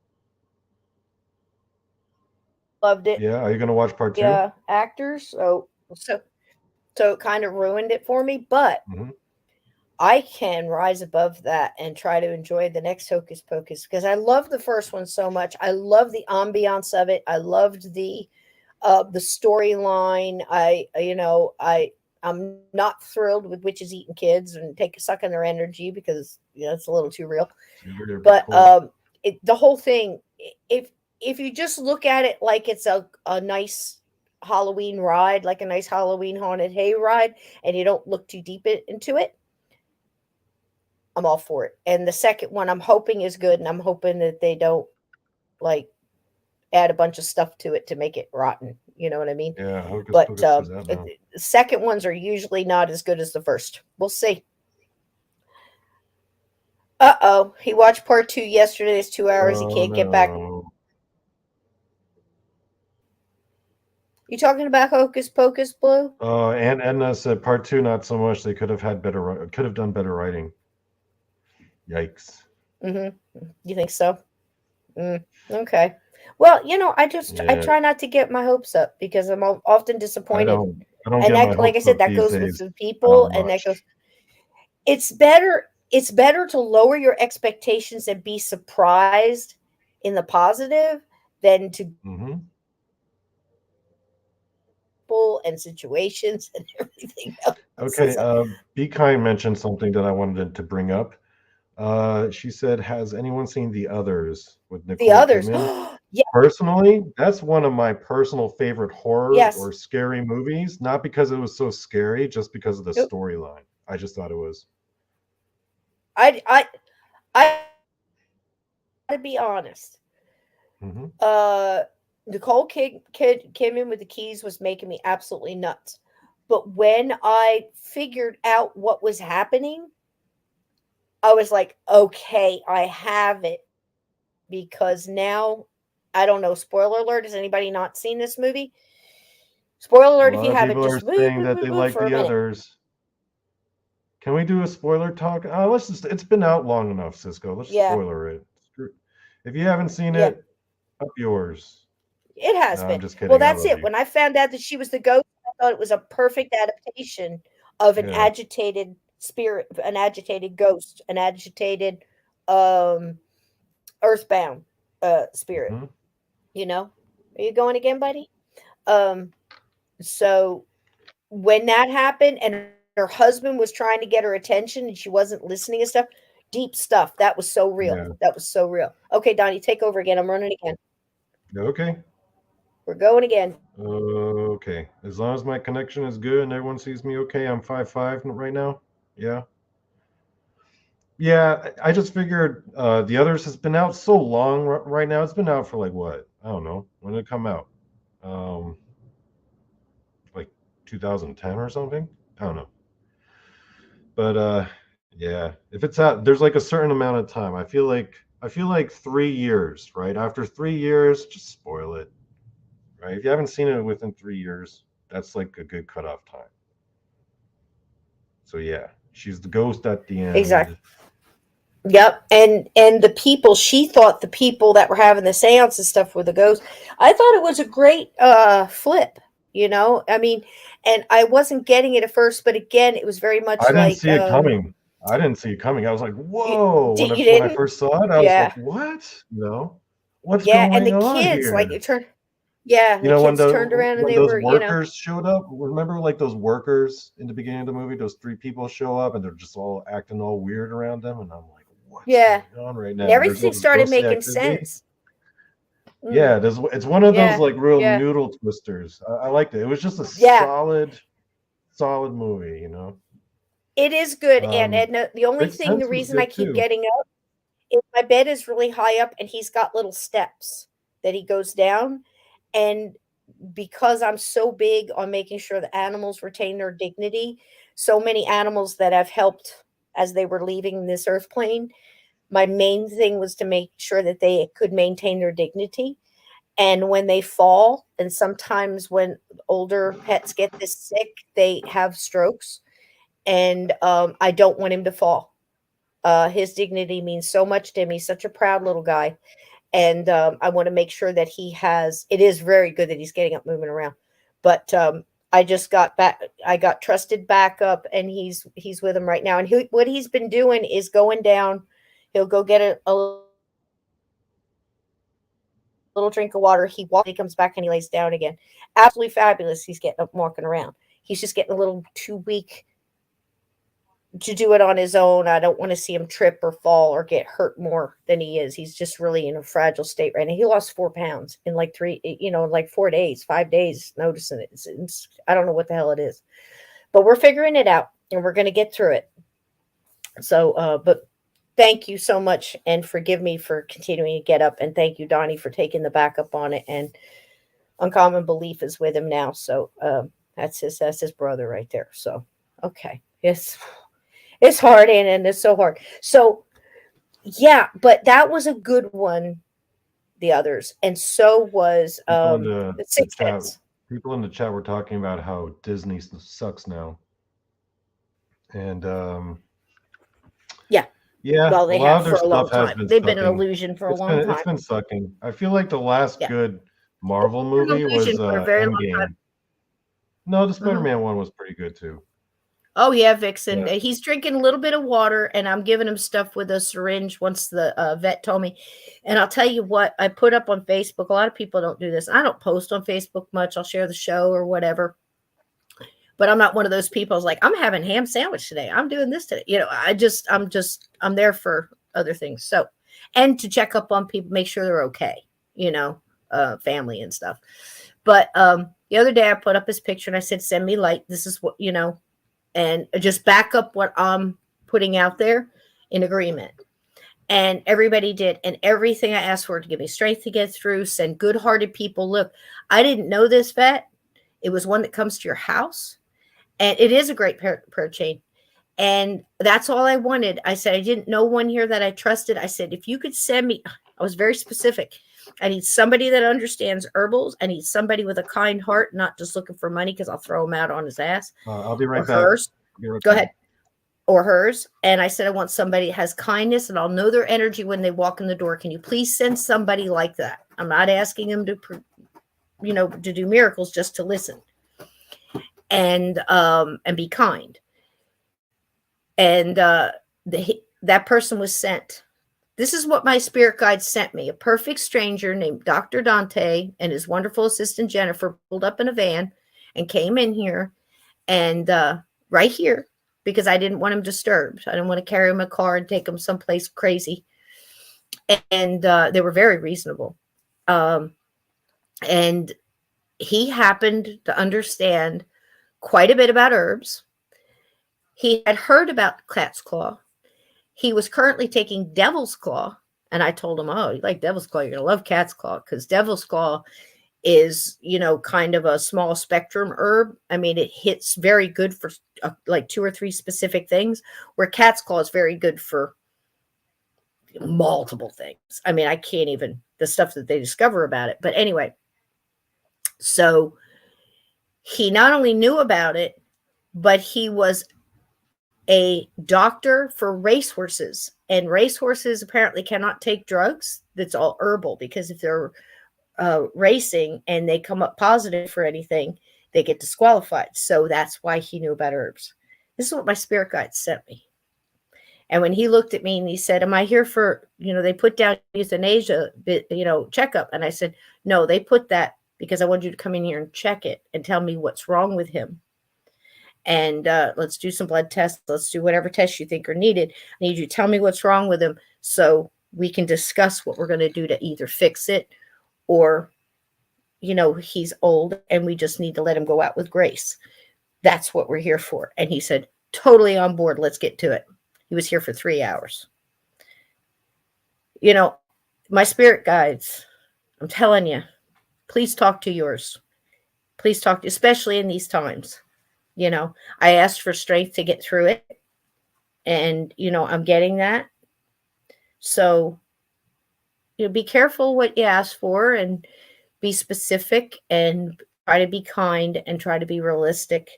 And if it's done in love and it's done in the right sense and it's not selfish, because it's so easy for me to look up and go, just fix it. But that might not be what has to be done.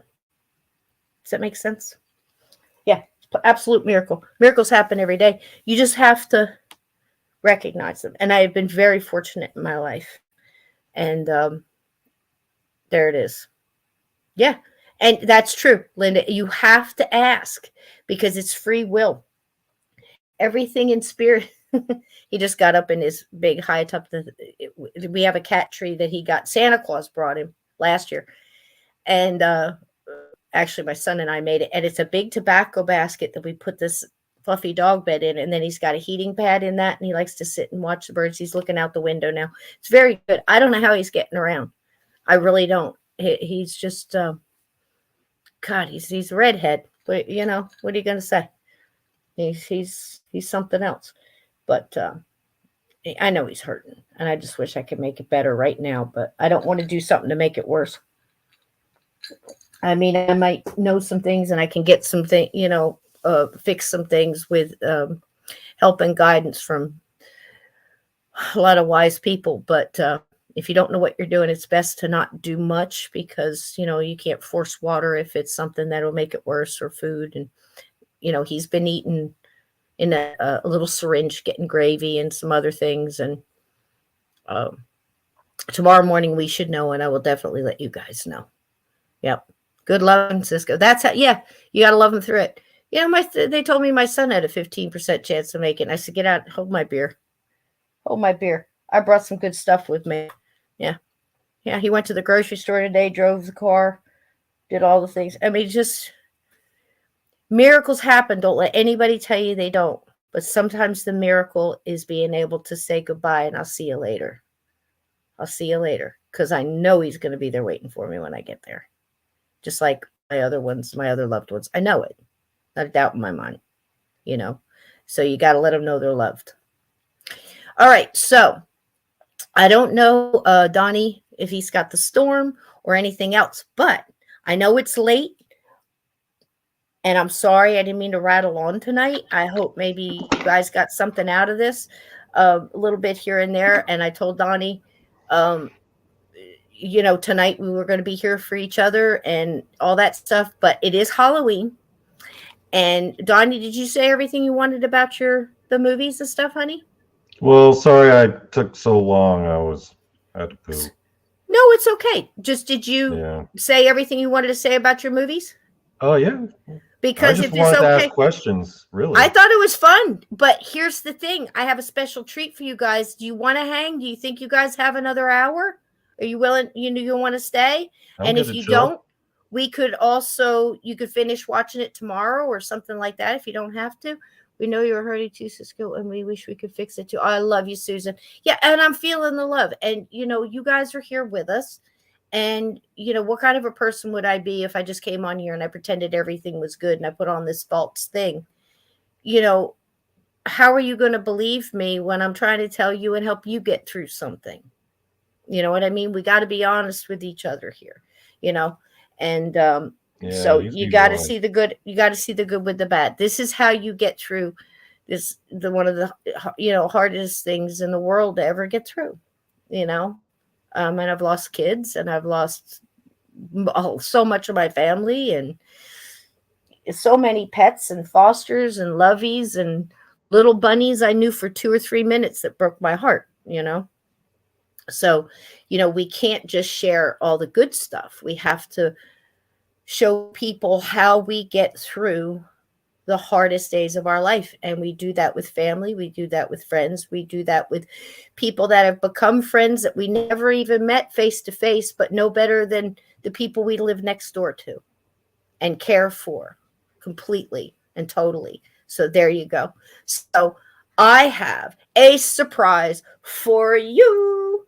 I got, and I'm so excited about this. I'm such a ditz, but I'm so excited about this. I have for you a surprise. The movie that I continually tell you about, and if you look through this movie and you've read Cabin 22, you'll see a couple of nods in here. So I want you looking for those. If you've heard, or I guess heard Cabin because it's not written, but if you've heard and watched Cabin 22, you will see a couple of things in here that is a little hat tip to this movie.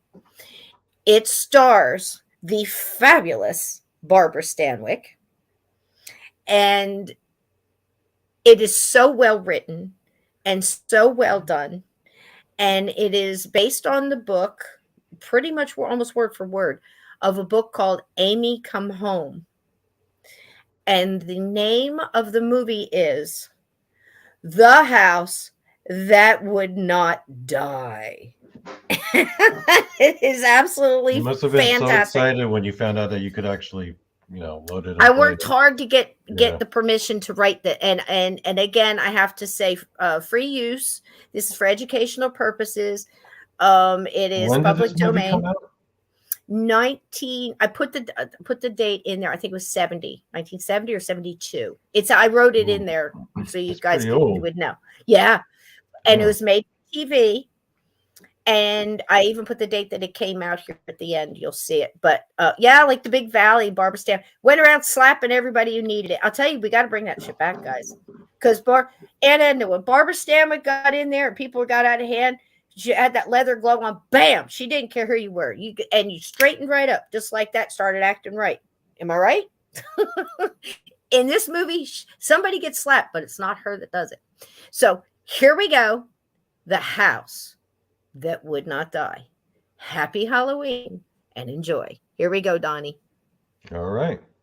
I think. I'm ready. Woo! So excited. It's a little low to start out with, but it does get louder.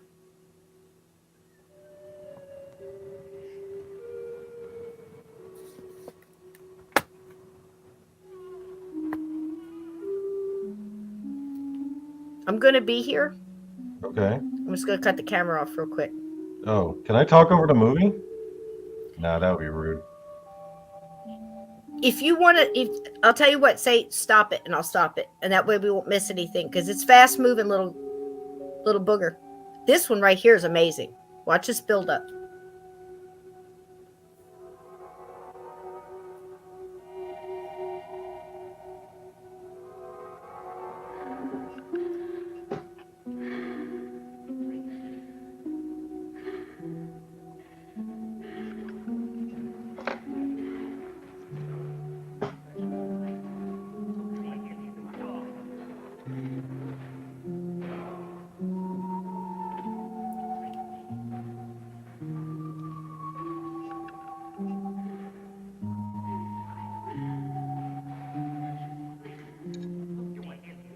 You know what? I'll be in the chat, guys. I'm just gonna turn my camera off, but I'll be listening and watching and chatting.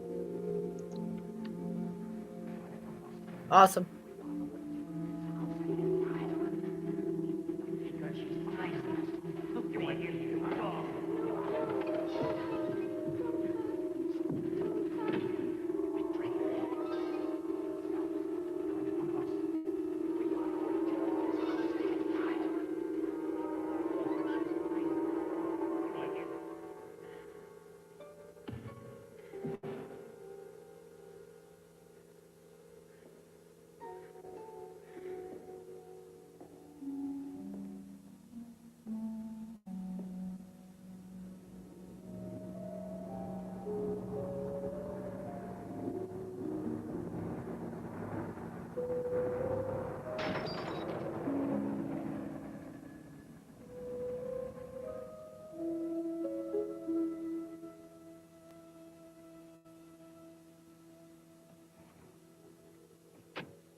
Isn't it beautiful, Sarah?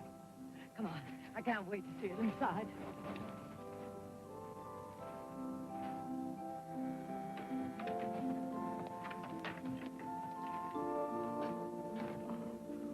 Ruth, it's beautiful. It's fantastic. When was it built? Oh, late 1700, early 1800, I think. Ooh. Boy, there's a terrible draft over here. This house isn't as well built as it looks. Oh, what a shame. Probably the work of the appraiser. Cousin Hattie must have spun in her grave. Oh, with beautiful flowers. It works. We won't freeze. Oh, Sarah, come and look at this beautiful table. Oh, Ruth, the kitchen. Oh, Ruth, Ah. I'm going to go upstairs. Oh, Sarah, here. Take these with you.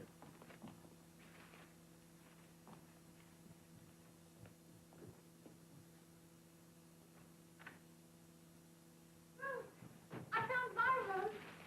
I recognize it like I've been in it before. Come look. Come look.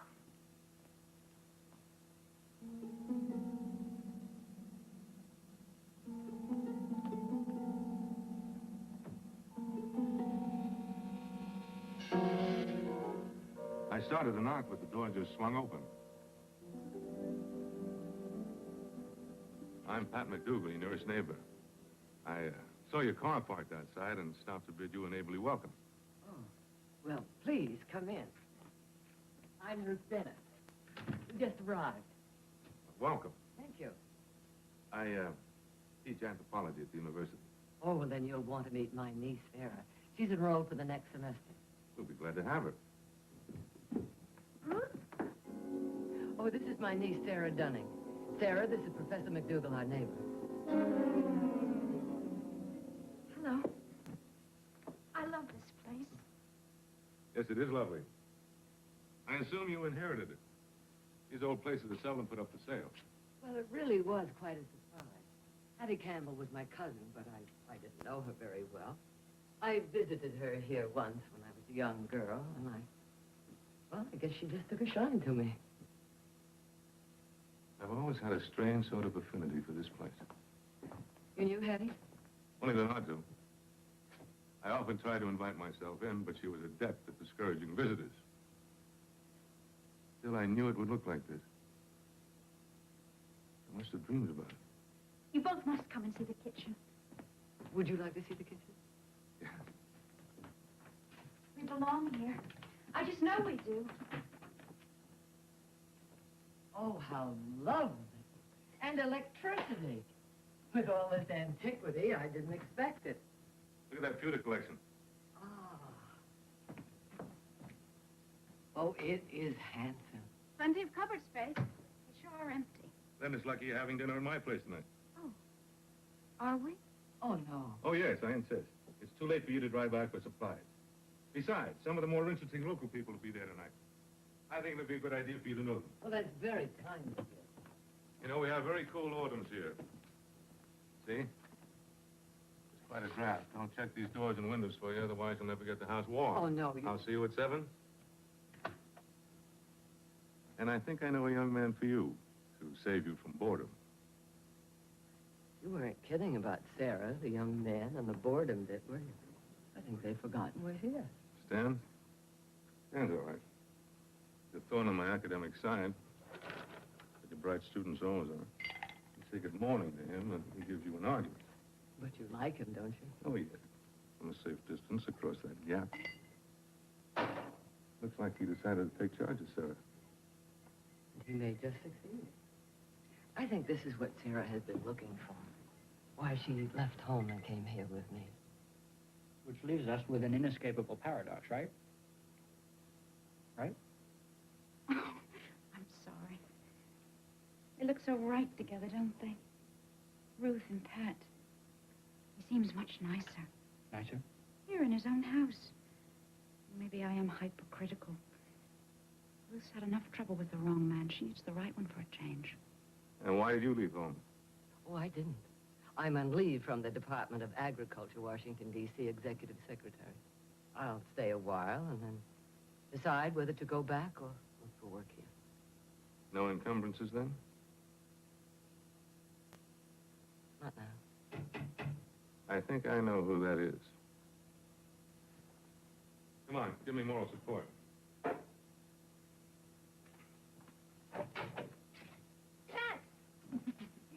I knew you wouldn't mind.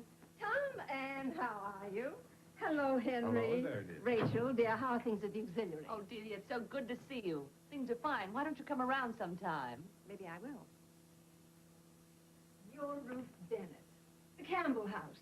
When Pat told me you've been invited tonight, I just couldn't resist coming to meet you. Oh, Pat, this is an improvement. Yes, I understand Cousin Hattie wasn't too friendly. I don't mean your cousin, dear. But you are going to be friendly, aren't you? Oh, I do hope so. Ruth, this is my Aunt Delia, who thinks she needs no introduction. And her friend, Sylvia Wall. Forgive me for crashing the party, but you know I've been longing to see the Campbell house. Would you tell me all about it? Am I really going to see the inside? Cousin was most... Why did you bring her along? She insisted. What could I do? Oh, Sylvia does the most wonderful seances. And she's writing a book about our local haunts. Do you know I've never been to a seance? There's your opportunity. It would be fun, Ruth. Maybe Ruth doesn't want to have a seance. Oh, yes, I do. It's just that, well, the house has been closed for such a long time, and... Well, all right. But would you give me a week or so, you know, to sort of clean up? Of course we will. And we'll all come, won't we? All 6 of us. I'm not sure I can make it.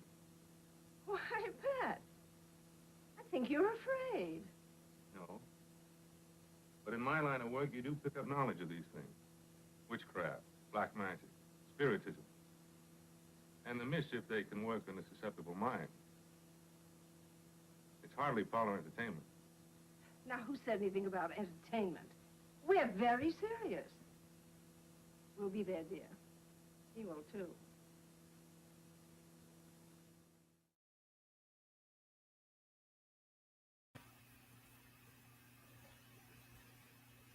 Well, how's that so far? I love this house. I love Barbara Stanwyck. I absolutely love the characters in here. And when I said, here she comes, this is one of the best screamers you're ever going to hear. The lady that does the seance. The way they do the seance and everything that happens, this is amazing. Go ahead. I had a quick question. Who is that actor, that guy? Richard Egan. Richard Egan. So what else was he known for? I couldn't tell you. He was just in all kinds of things. Oh. You good, guy? You good? He's moving positions. He's good. You good? You nice and warm? Hang on. I got to make sure this electric blanket is the right. Man, Aunt Edna seems to really like Richard Yeah, Evil. he was something. He played the good parts. I mean, it's like a time where they weren't afraid to have men be men, and stuff like that. Playing those roles. Now, Yeah, in this, they were westerns. kind of keep in mind too. It was the '70s, and it's a lot like I talk about with the CBS mysteries that I play sometimes. Like the women are kind of like notice that she said she had a job in Washington D.C. executive secretary. Where like now it would be, I own the place. I'm the CEO. And it's like a big difference. And he the way he kind of guides her around by her arm, like they're dancing through the house. That was just something that some people did. I mean, I can remember a lot of my mom's, the dates that my mom had, they would do that kind of thing. And it never offended her. It was more like, even though she was a tough woman and a career woman and all this other stuff, she let him because at that time there seemed to be just becoming a balance where, like I say, now I drove trucks, I was in the Army, I was a soldier, but if you want to open the door for me, fantastic. I'm not going to fight for that, but tomorrow I might open the door for you too if I'm in a better position for it. But we still had that kind of, we can all be tough and be the things that we need to be at the time and still retain our character. Everybody could be multifaceted as far as like having a shadow person. Like we talk about Native Americans having that shadow warrior or shadow person that's got to come out and do a deed that they don't really want to do. Mm-hmm. But it seemed like they were able to, flip it back. That's one thing that they don't teach soldiers. They teach you how to be a warrior and to kill and to do this, whatever your job is. But if in combat, but they don't tell you how to put that back and keep that quiet and pull yourself back out again. It's hard. But women back then did play those kind of roles. So you're going to pick that up, and here, but Barbara Stanwyck pulls it off, and she's always had that toughness. You did not mess with Barbara Stanwyck. This woman not only dressed to the nines all the time, but she'd be right in there with the men, like in Big Valley, and some of the things that she was. It was a High Chaparral or Big Valley. She was Big Valley, wasn't she, Chap? But I'll tell you what, she ran that roots like nobody's business. Nobody messed with Barbara, and that's kind of the way she lived her life. I just really dig her. I always thought, she was just something else, wasn't she? And so here you go, part 2. He was in a lot of westerns, it seems. Yeah. Mm-hmm. Mm-hmm. There were a lot of westerns in the 70s, right? Yeah. Went through that phase. Yeah. I feel like there were a lot. Well, there was a lot of westerns. I think there was something that went on in Hollywood that made it hard. I can't remember if it was the cost or some kind of strike that was going on with, something in Hollywood. And in Italy, everything was like wide open. And that's why you got what you call the spaghetti westerns. That's when a lot of the early Clint Eastwoods and things like that came through. But there was a lot of westerns on TV. You had The Rifleman, you had, Bonanza, High Chaparral, like Big John Valley, all the John Wayne stuff, all of the, Cowboys and Indians movies. Didn't Charles Bronson do a bunch of westerns also? Yeah. Yeah. And then you had all of the you had all like cowboy Indian movies, because in the 50s, the big thing for kids, toys for kids were, the cap guns and the little cowboy hats and, there's another Lone Ranger. There was another one out there that got to be real big. And then at the same time, you kind of sort of had that space stuff coming out too. Just the, some of that science fiction was just coming into. It was crappy, but it was big Glenn then. Dennison says the greatest creepy voice in film was Mercedes McCambridge. She was the demon voice in The Exorcist. She also had a part in A Touch of Evil, the best B movie ever made. I'm gonna have to look that one up. I'm gonna have to look at that one too. I don't think I've seen that, but I know exactly who you mean, Glenn Dennison, because she is a frequent actress on the CBS mysteries that I listen to, the made for radio theater, and she's big in that, and she plays those things. In those, she's more like the female William Shatner as far as she really theatrically puts it out there. She's something. Yeah, absolutely true, Glenn. I was surprised to see that all spelled out like that, because I was just talking about her yesterday, and that's strange. Okay, here we go. Part 2. It's good so far, right? I thought it was Yeah. very well done as the ghost is coming down the stairs and walking through and knocks that crystal candle thing over and looks out the window and parts the curtain. To me, that was so creepy because now here's the ghost vantage point of these people coming in, new people coming in and intruding on their, uh, basically their area. They're, coming in their perimeter, man. It's a trip. I thought it was well done. It gets even better. Watch. I mean, what they did in an hour and 15 minutes is incredible. Here we go. This house is like an iceberg, almost finished. Just finished.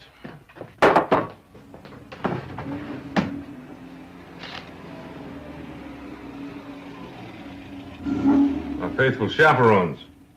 Oh? Ruth, where do you see what we found in this old junk shop? Hi, Pat. Here, let's put it over here on the mantelpiece. Voila. Isn't it perfect for this house? Handsome-looking fellow, isn't he? I think Sarah fell in love with him. Oh. Pat?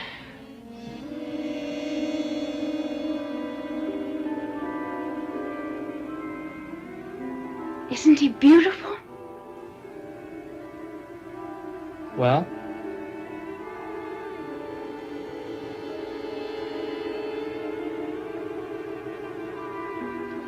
Pat.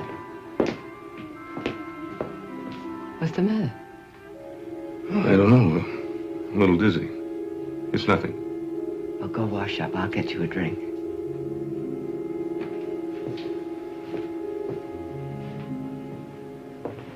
It's a housewarming present. From us. Thank you, both of you. It's perfect. Now let's get ready for dinner.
Sarah, it's all right. I'm here. What happened? Look, the painting.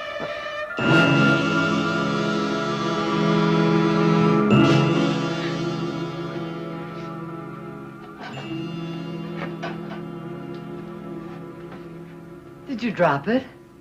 No. I was out in the kitchen. I came down for some milk. I heard a sound. I ran in here, and there it was. But I how don't could know. you? Oh, Ruth, it's ruined. Oh, maybe not. Maybe I can have it repaired. I'll take it into town tomorrow and see. Ruth, it was so weird. Speaking of weird things, did you hear someone out in the garden calling? Calling for someone, or a pet maybe, called Andy? Just now?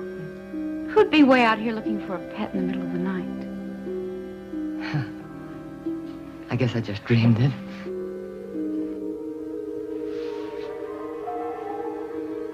Maybe we shouldn't have a seance in this house after all.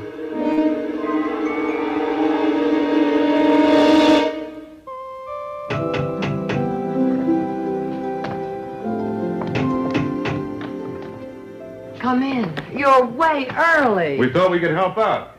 Well, now that you're here, I did forget to fix the fire. Stan, would you mind the wood is out there? Pleasure. Now, the kitchen? Oh, what a lovely surprise.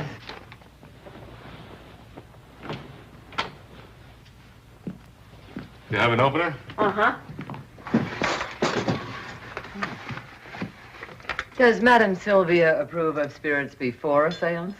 I do, as a necessity. Could I have 2 glasses? Mm-hmm.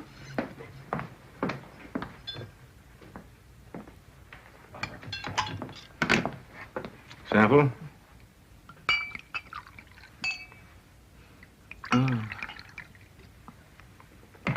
Tastes good. You look good. Oh, I tried. Hard.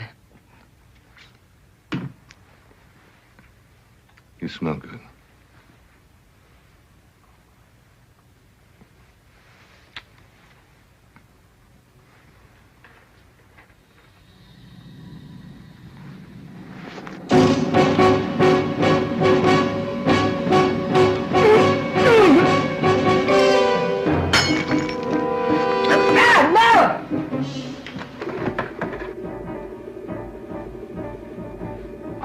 I need some matches for the fireplace.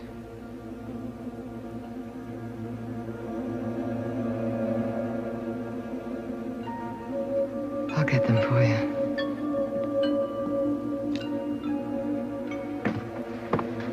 What's wrong? Nothing. I just dropped a glass. Please light the fire.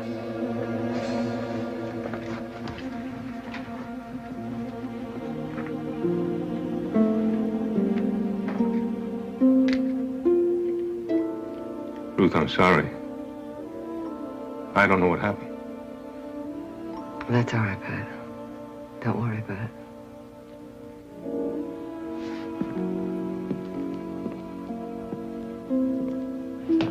it. Sylvia, why didn't we invite the ghost to dinner? Well, now, don't be flip-pat. There should always be a skeptic. Now, let's all sit down together. Will you turn the light out, Mr. Whitman? And then come back and complete the circle. Is there something against spirits working in the light? Pat, spirits take strength from the dark. Perhaps that's the natural law of their world. We need air to breathe, don't we? Now, let's join hands.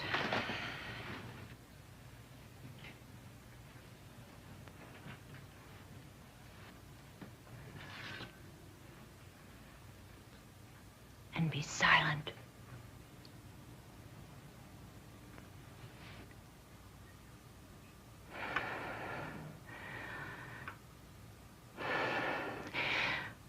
I shall try to summon my guide.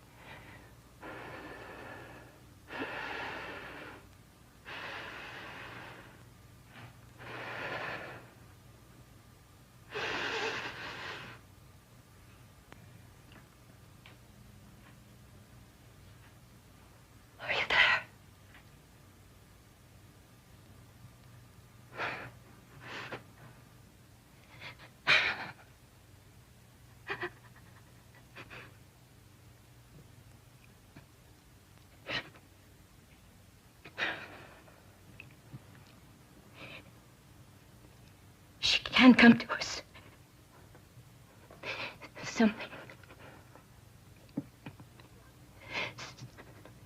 Something's blocking her way. Do you feel the chill in the room?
Yes.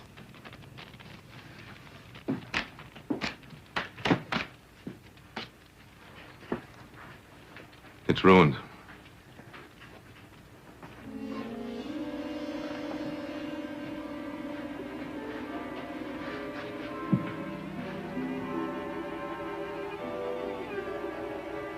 He's dead.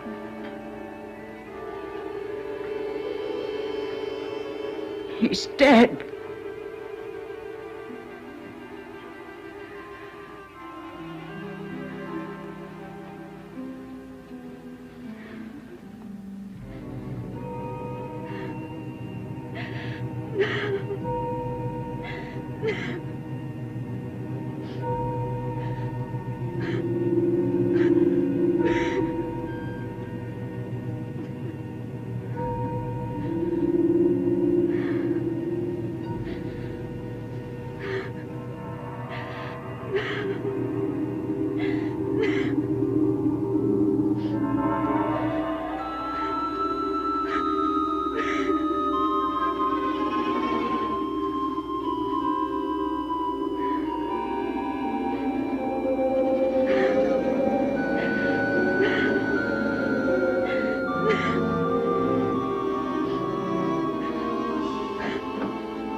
Oh, Sarah, darling. You're dreaming. Wake up.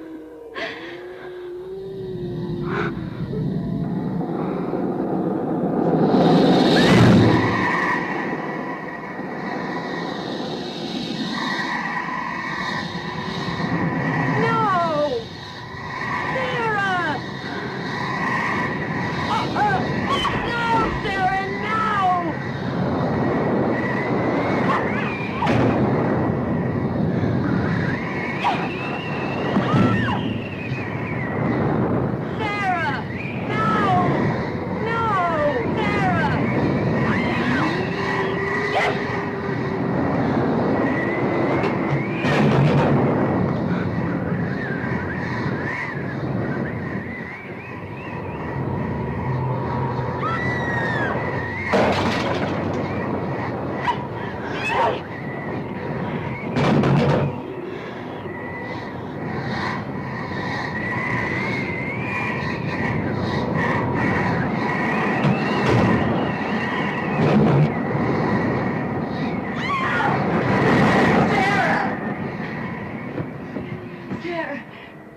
Look. And this morning, it was as if nothing had taken place. She didn't show a sign of remembering anything at all. The painting, the seance, her attack on me, nothing. She's never done anything like this before. Oh, no. At least not before the seance. Now, it started then. Something happened then. And that wasn't Sarah up in the hallway last night. Now, wait. You're describing a classic incident of schizophrenia. Yes, a seance may have had something to do with it, but only as a psychological trigger for a condition that already existed. Oh, yes, but there are other things. Such as? Well, the wind, the sound, these bruises. Pat, how do I explain being attacked by my young niece who fought like a madman? Ruth, I don't know. But if she is schizophrenic, that could explain her strange behavior and her attack on you. Well, I can't believe that. No, she's always been so well adjusted. So have I. We've had a very special affection for each other since the day she was born. Well, don't let that affection blind you to what's really happening. Maybe Sarah needs professional help right away. Let her stay to dinner. I'd like to talk to her. Well, yes, of course, if you think it would. Oh, that must be Sarah. It's dark early.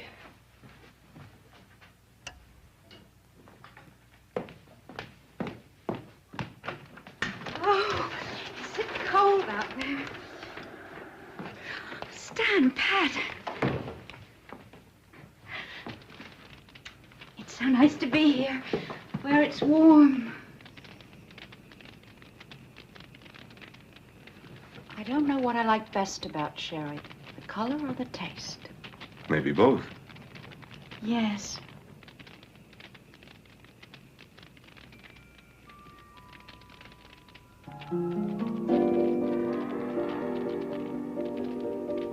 Wow, you did it again, Ruth. Another delicious dinner. Thank you, Pat. You're always so compliment.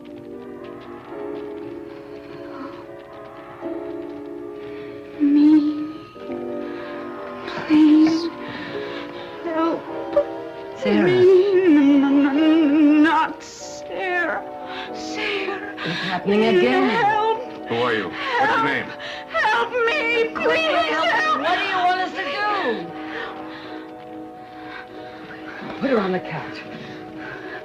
No, I'm all right. I'm just so tired.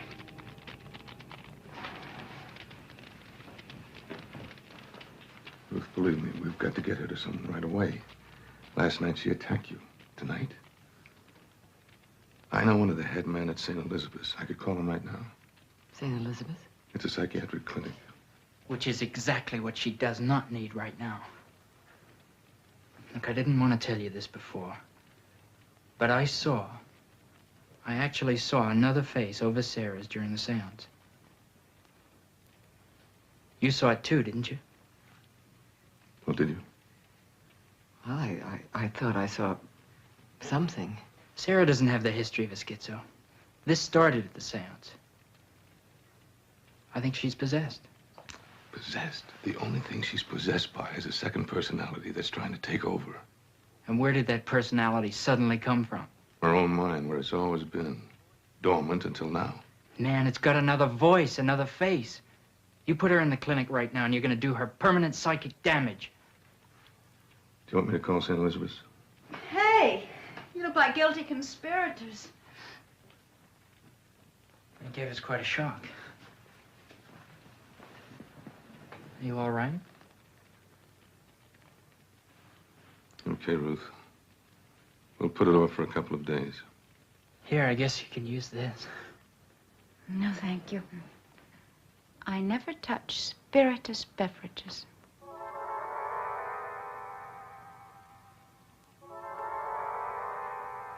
You all look so strange.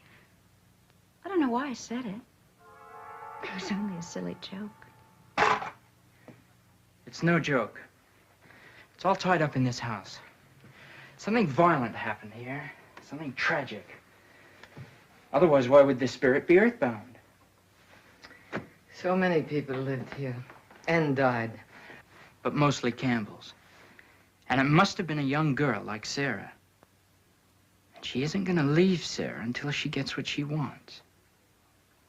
Now, what we've got to do is find out who she was and what happened to her. We say these things so matter-of-factly. Is all this really happening? There may be more happening than you're aware of. The other night, before the seance, when he kissed you, well, you and Pat weren't alone in this room. There was something. It passed over Pat. I saw it in his face. He's a good guy. He wouldn't have treated you that way, you know? I know. All right, where do we start? The attic is crammed full of diaries, papers, but I wouldn't know where to begin. Why don't we check out the Hall of Records? Birth, death certificates, we might find something.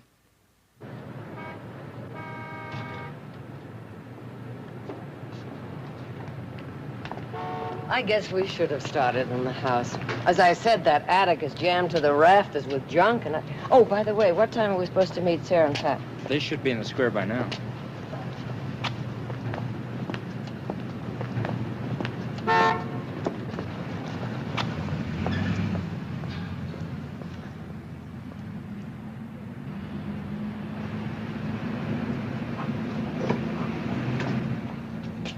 Hi. Any luck? No. All records prior to 1795 were destroyed by a fire. Where's Sarah? Didn't she get a ride with you? One of her classmates said she'd drop her off. Well, then she must be at the house. It will be dark soon, and I said I'd be home early. I'll get the car.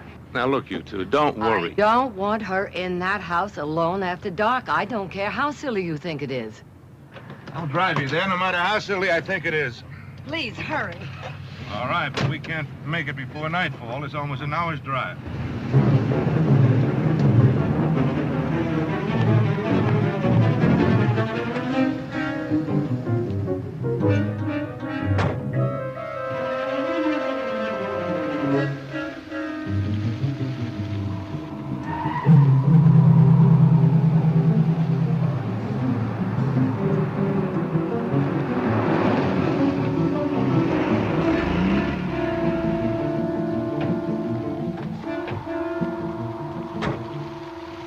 Any lights on in the house at all. Maybe she stopped off somewhere.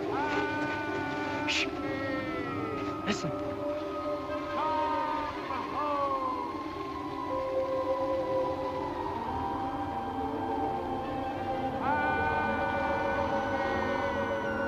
Did you hear that?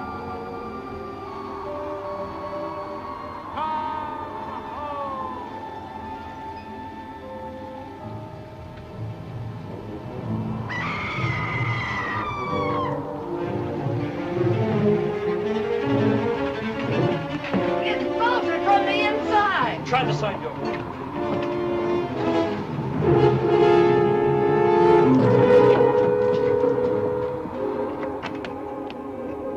I can't turn it. Let me try.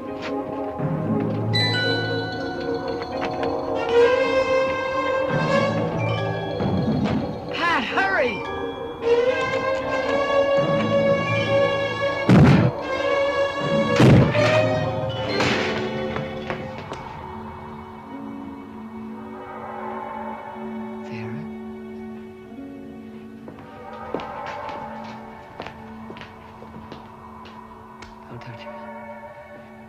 Are you all right?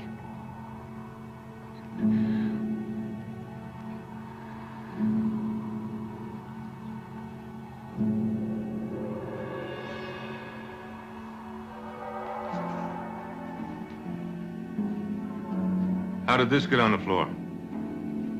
What happened?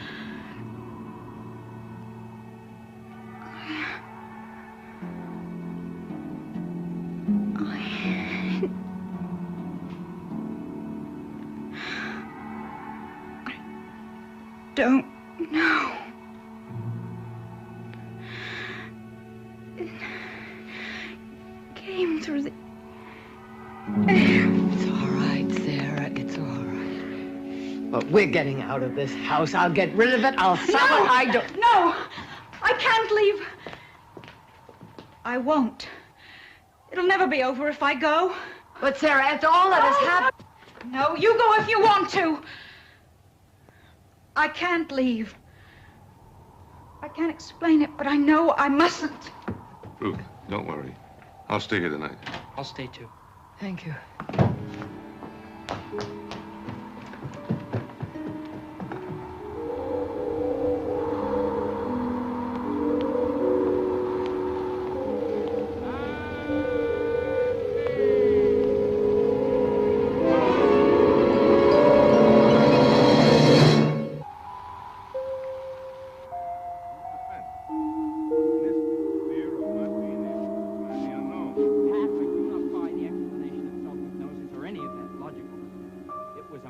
Phenomenon.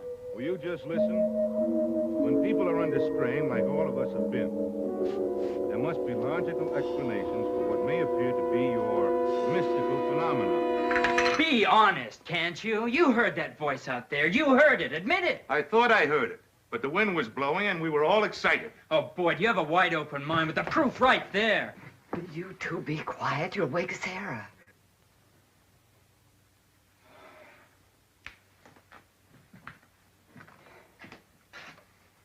Ruth, I'm sorry.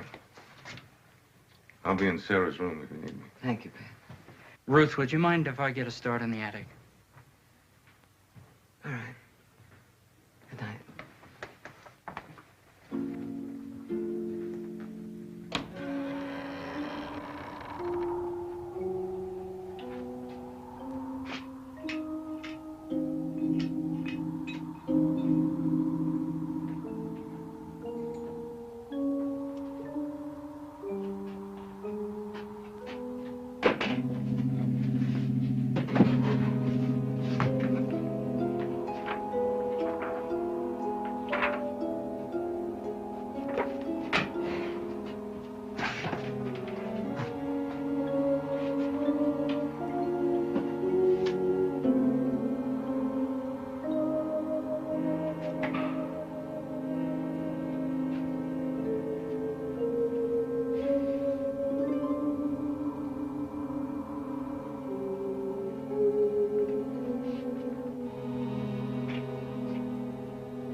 What happened? What was that? You won't believe it. Did either of you close the cellar door? No. The damnedest thing just happened. I left this book on the table. I was on my way to bed. When suddenly I couldn't move. I could not move. The cellar door opened. Suddenly the house was filled with wind. There was a loud crash. When I turned around, this book was in the fire, burning. Oh, come on, Stan. I tell you, something is trying to stop us. Every time we get close, something happens. Some strange manifestation takes place. Look at this book. It's a diary of the year 1780. Who wrote it? I couldn't tell. It was too faded, but the address is a local one. Look, I don't care what's in there or any place else. We are leaving this house right now.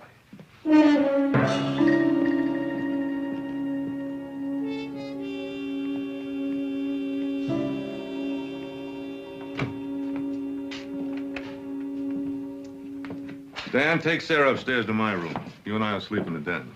Okay.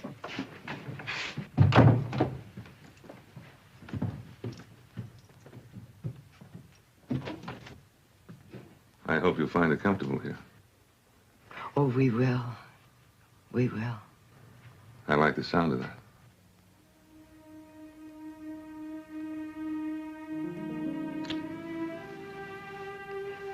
Pat, after class tomorrow, would you go back to the house with me? I'd like to really go through that attic. Ruth, I don't think you and Sarah should go back to that house. Oh, please, Pat, please. All right.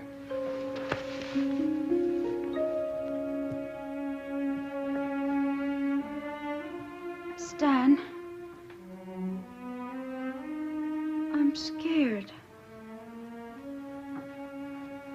Why? Do you think I'm crazy? Of course not. Has nothing to do with you. Look, it's all tied up with that house.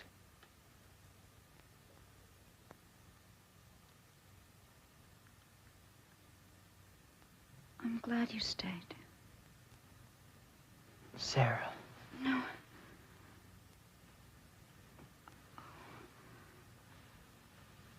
I know you like me. And but everything's happening so strange.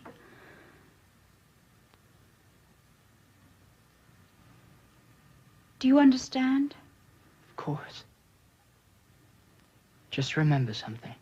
Whatever happens, I'll always be right here.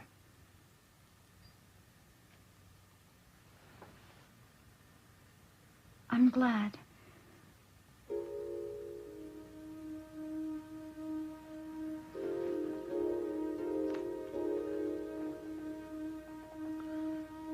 Good night. Good night.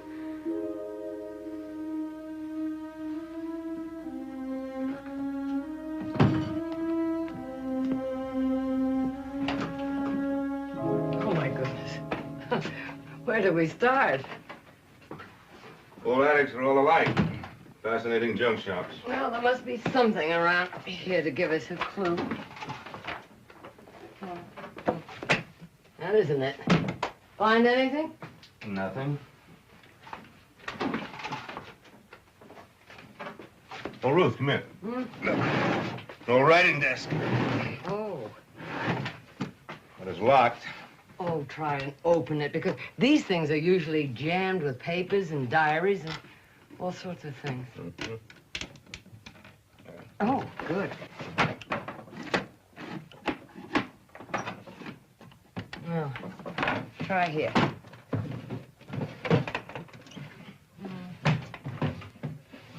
Nothing. Sometimes they have secret compartments. They usually have a catch. If I can find it, it'll be easy. Here. Oh. Oh. Oh. And here's something. Looks like an old scroll. This could be the key we're looking for.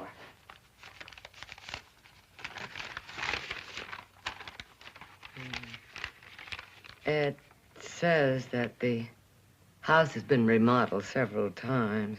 Oh, here's something that Hattie has underlined. At which point in late 1780, she seems to have simply vanished. Who did? Well, wait, let me go back. Wait, now, The writing has faded. Martha Campbell, age 23, wife of General Douglas Campbell, died in childbirth. The child or daughter lived and cared for her father and all his needs until she was 20, at which point, in late 1780, she seems to have simply vanished. And that's when old Campbell became a recluse.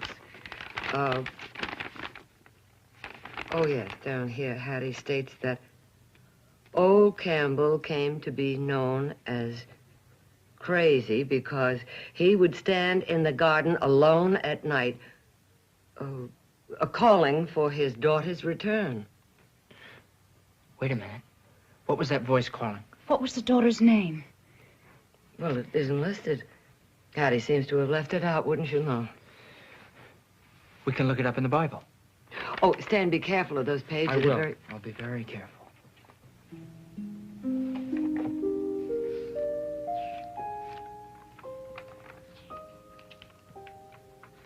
Here it is. Yes, here's the general. His wife, Martha. There's another name underneath that's been inked out. Well, that's why Hattie left it out. It's marked out. Stricken out. Her father must have disinherited her. I wonder what she did. Well, I don't suppose we'll ever know without her name. Pat, do you have a knife or something? Yeah.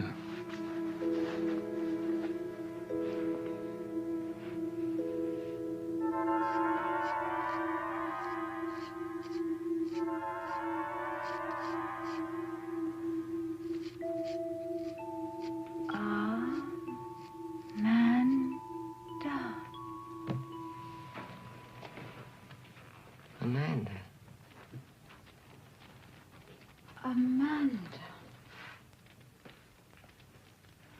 Amanda. Mandy. Andy.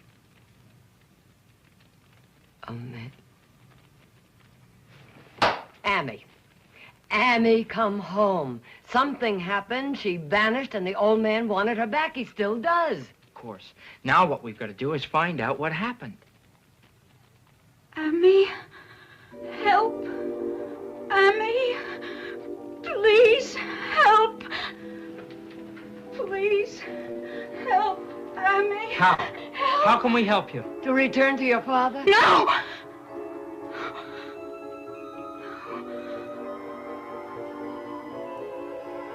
Hate. Hate. Hate. Hate. Sarah, hate. stop.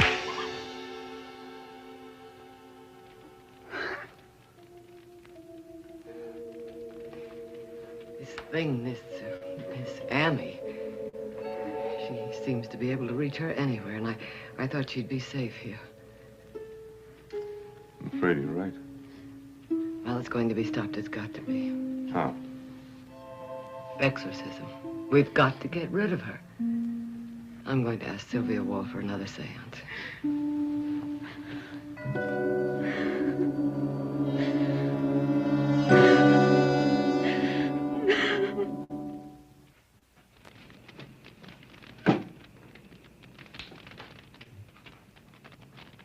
Let us sit as we were before.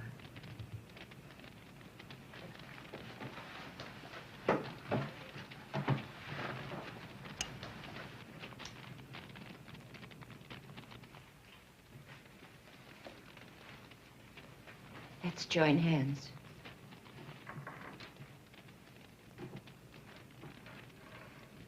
This time, as we should have done before, we ask protection from the other side.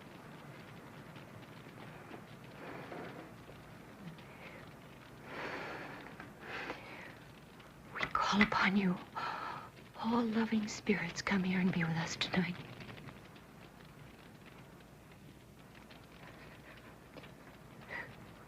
We call upon you, all loving spirits, be with us here tonight.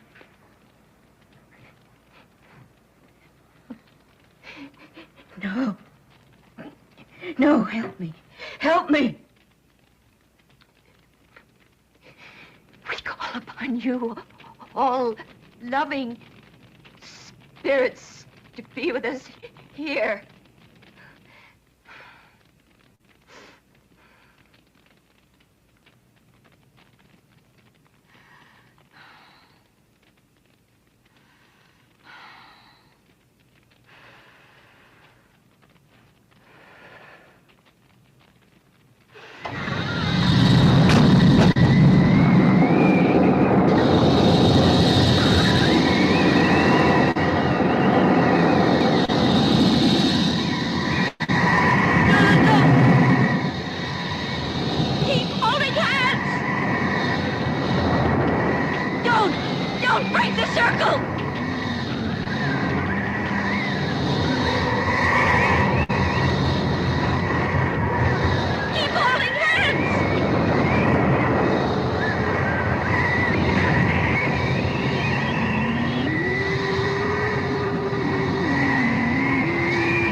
something evil, overpowering.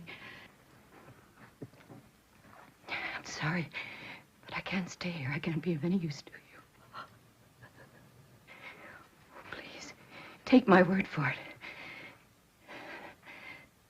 This is a terrible place. Get out. I beg of you. Get out of this house. Will you be all right? Can you drive? Yes, thank you. Let me see you to your car. Thank you. I'm sure that cellar door was closed securely. No wind could have blown it open. Well, something did.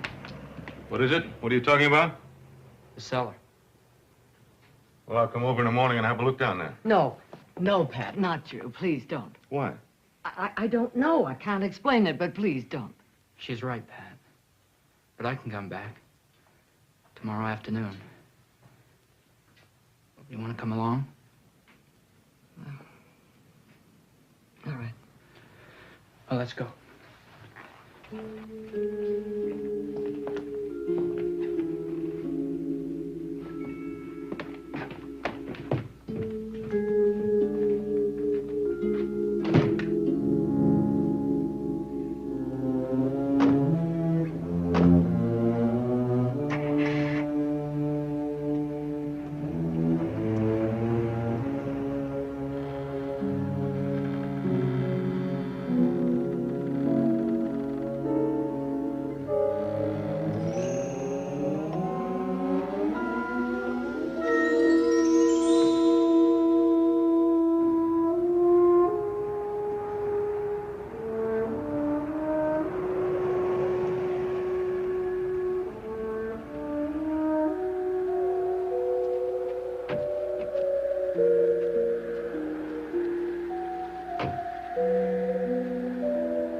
This cellar seems to be pretty new. Well, the house was remodeled several times. When you came down here before, did you see anything strange? No, but of course I wasn't looking for anything strange.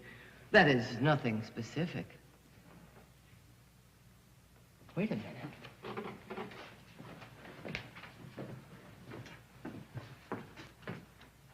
These stone walls must be the foundation for the original house.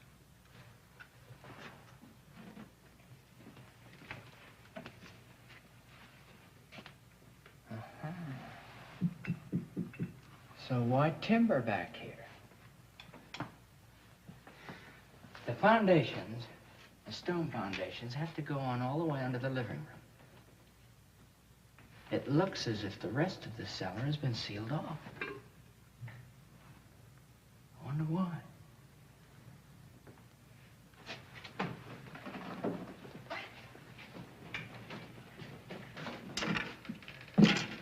Ruth, would you clear off those shelves for me?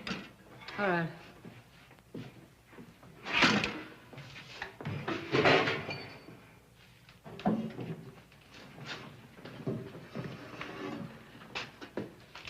Hold this for me, would you?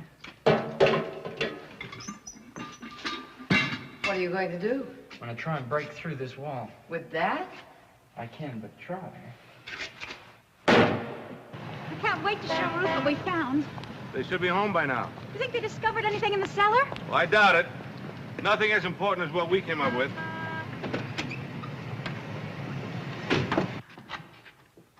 Ruth, come and take a look. Grab that flashlight.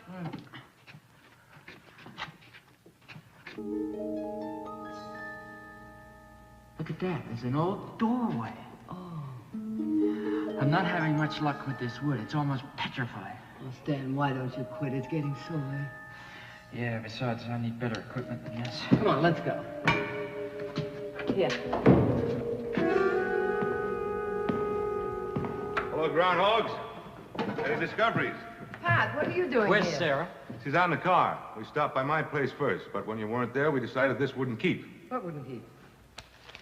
Sarah and I spent the afternoon going through stacks of old newspapers. Maybe our friend Amy was guiding us. It could have taken weeks to find this. It's from a public notice placed by General Douglas Campbell, November 3, 1780. It's addressed to his beloved daughter, Amanda, and it implored her to return to her home and the love of her grieving father. She had eloped with one Anthony Doyle, captain of the Army of Independence, who has long worked to seduce her not only from her loving duty to her father, but from her faith. Seduce her from her father? Mm-hmm. And from her faith. It must have been the end of the world for the old man. Come on, let's get back to Sarah. You find anything? Yeah, an old doorway that's boarded over. We're gonna find some tools.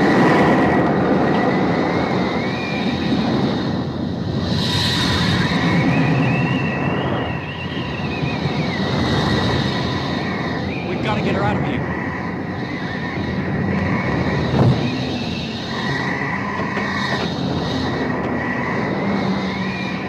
I'll get her out of that door.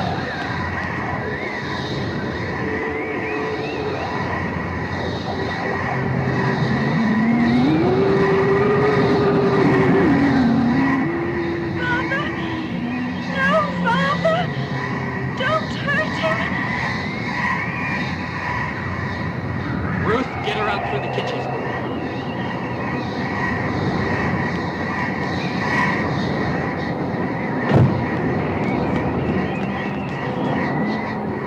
Pat?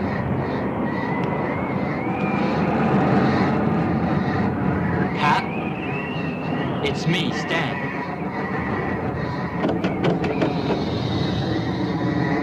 Pat?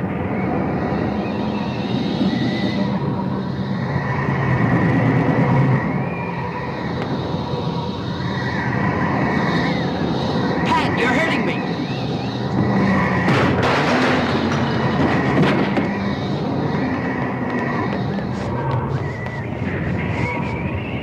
Pat, listen to me. You've been taken over. But just listen to me. Stan, we're all locked in.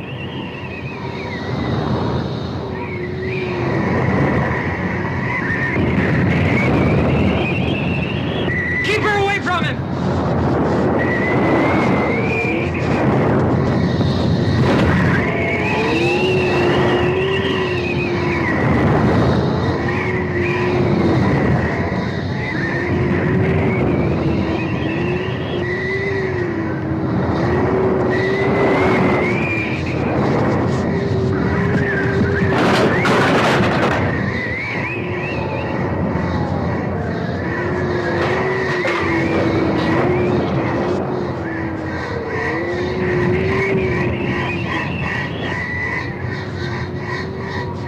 Pat, no!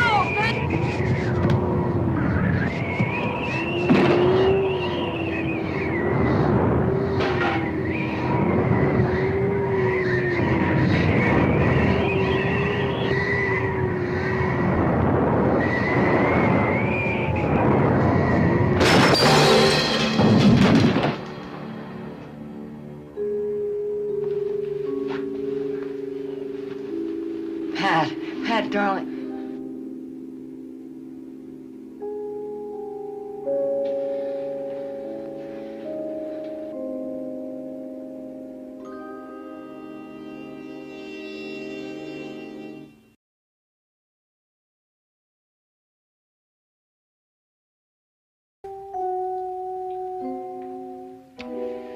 You've been possessed by the General all along, Pat. I first saw it when you and Ruth were in the kitchen. What we have to do now is find out what happened in that house. What really happened. Perhaps we saw what happened tonight. It looked as if the General, not you, Pat, but the General tried to kill someone. Pat, hypnotize me. Make Amy come. I have a feeling. I know that it's right. I'm not afraid, not of her. I feel a sadness, a sympathy for her. I want to help. No, Pat, please don't. This sympathy, it could be a surrender to a final possession. What we want is down in that cellar behind that wall. Oh, I can't bear the thought of any of us going back into that house. Ruth, we've got to. Look, maybe if we go back first thing in the morning.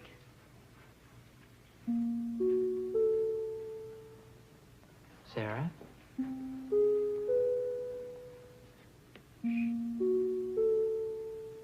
Anthony found out. Found out what? Father. Traitor. Plotted with British. Anthony found that out and told the general he knew. Yes. The night we were to leave. The night you eloped? Told him. Terrible. Terrible. Terrible. No. Not dead. Not dead.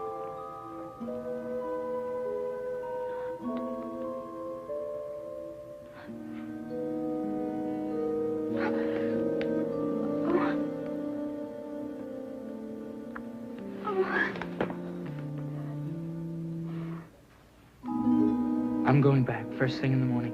You can't do it alone. I'll go with you. You can't go back. Ruth, I must. Besides, it'll be broad daylight. I'm going. I want to go. I must. If the answer is there in the cellar, whatever has to be settled, it must be settled between the general and Amy. I know it. I feel it. If you want this to end, I must be there so Amy can speak.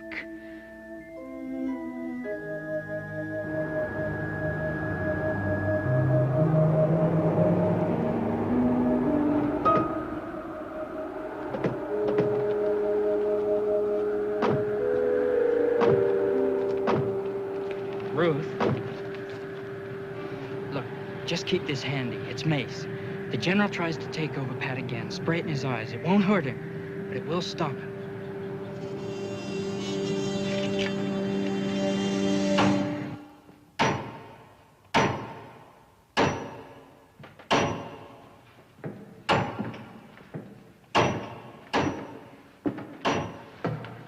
How's it going? Oh, so. Thank you.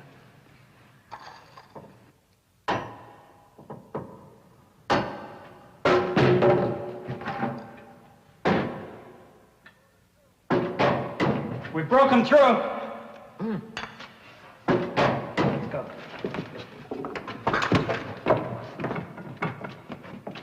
Come on, give me a hand. Go back.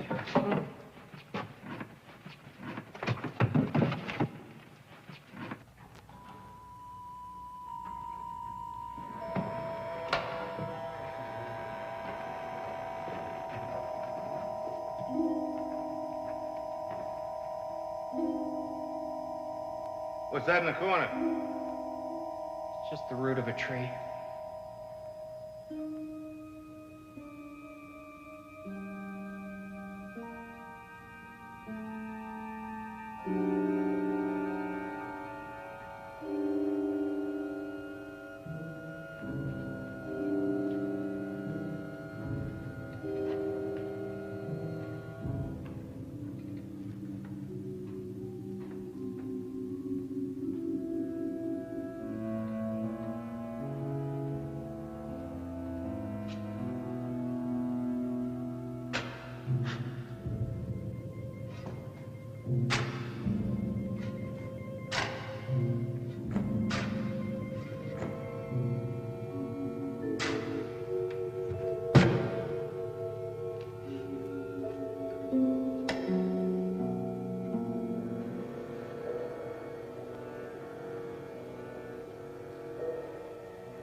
please, take it away.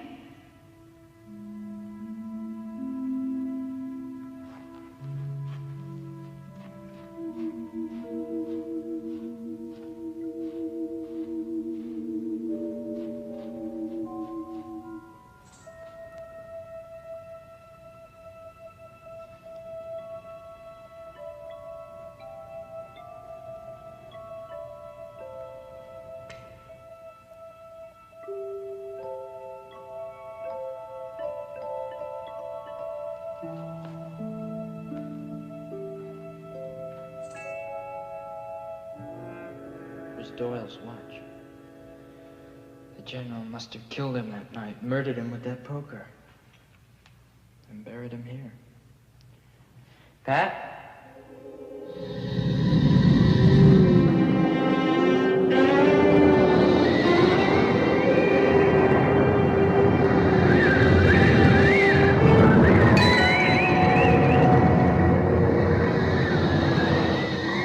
Ruth, quick, get the mace. Sarah, go for the door.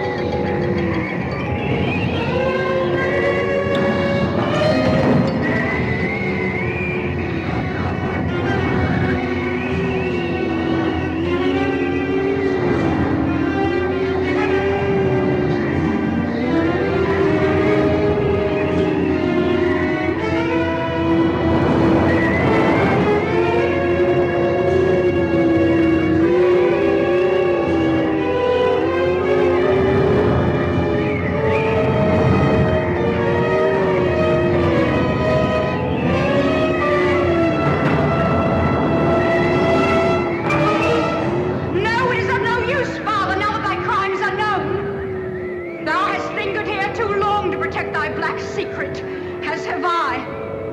To make it known it is over. Go, find whatever poor rest thou canst. Leave me in peace. Go! Go!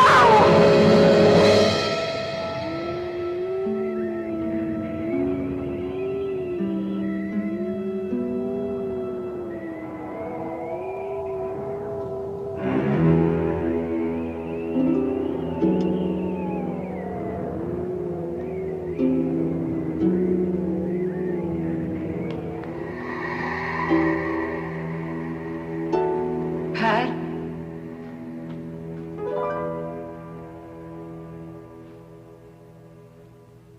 What happened? It's all right, Pat. It's all right. I feel at peace now. Amy eloped with Anthony Doyle. The notice in the newspaper said. But that was a lie. How can you elope with a dead man?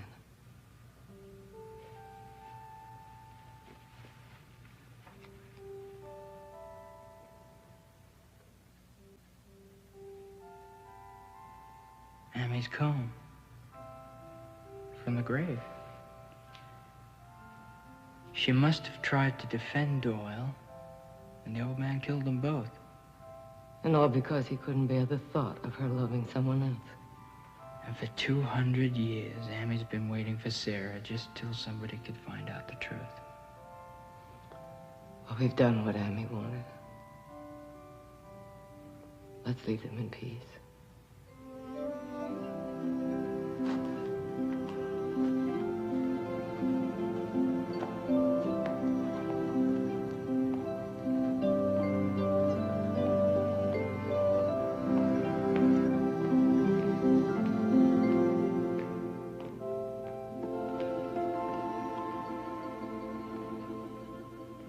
Forgive me, Abby. Forgive me. Dear God, please forgive me.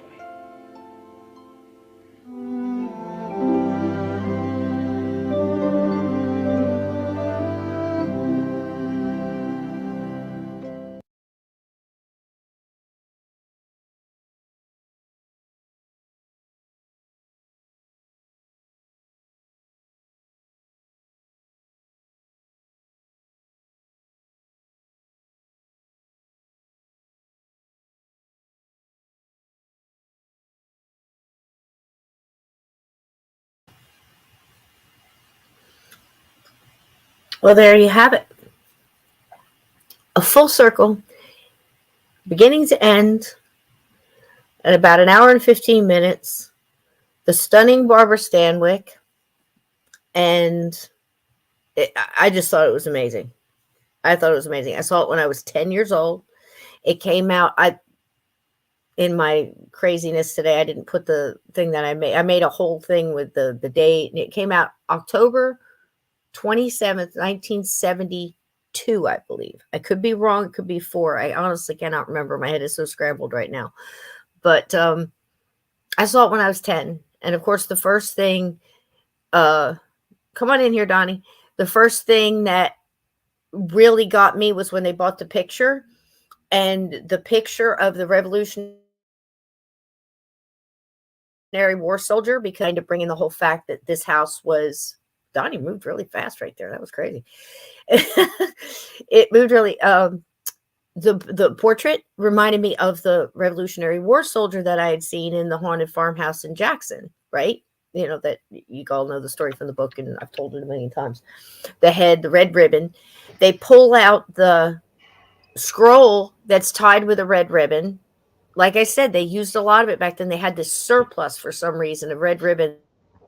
Oh yeah, I remember the when they red started ribbon. trading forth, and everybody would try to get rid of what they didn't want, right, Donnie? Damn, Aunt Edna's So still not over at Richard that's why there was Egan. so much red ribbon. That's why. She's just like, oh, he's so hot. Yeah, you know, he was. You know, I mean, they just That is a handsome the man. waste of rain. That's He undeniable. That walks. is a handsome He man. walks the lady to the car. That's great. You know, I mean, I don't understand women that get offended, you know, or would. I don't even think guys know what to do. You know, sometimes I was like, well, I don't want to open the door and offend you. Just, you know, you know, if you want to do that or walk somebody to their car. I used to, you know, that's for sure. That was cool. Yeah, But I always walk people to their car. 'Cause yeah, you get Barbara an was extended stunning. Conversation. Yeah, exactly. Yeah. I mean, it's nice. It's really nice. But And it is like when he was younger. Oh lordy.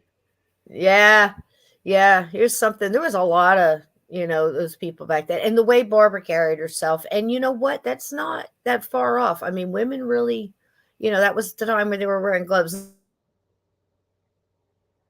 This was like the heyday. This was when a lot of you remember those times being a kid, or maybe not, you know, maybe you're younger.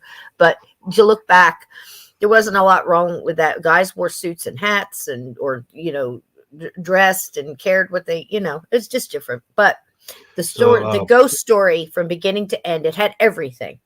It did have everything. Man, that girl was possessed as hell. I know. When the face first superimposes over hers in the first seance, and the new guy, the boyfriend, I guess, whatever, he's the only one that really sees it. Brief moment. And I mean, when I first saw that, I was like, oh my gosh, this is so real, you know.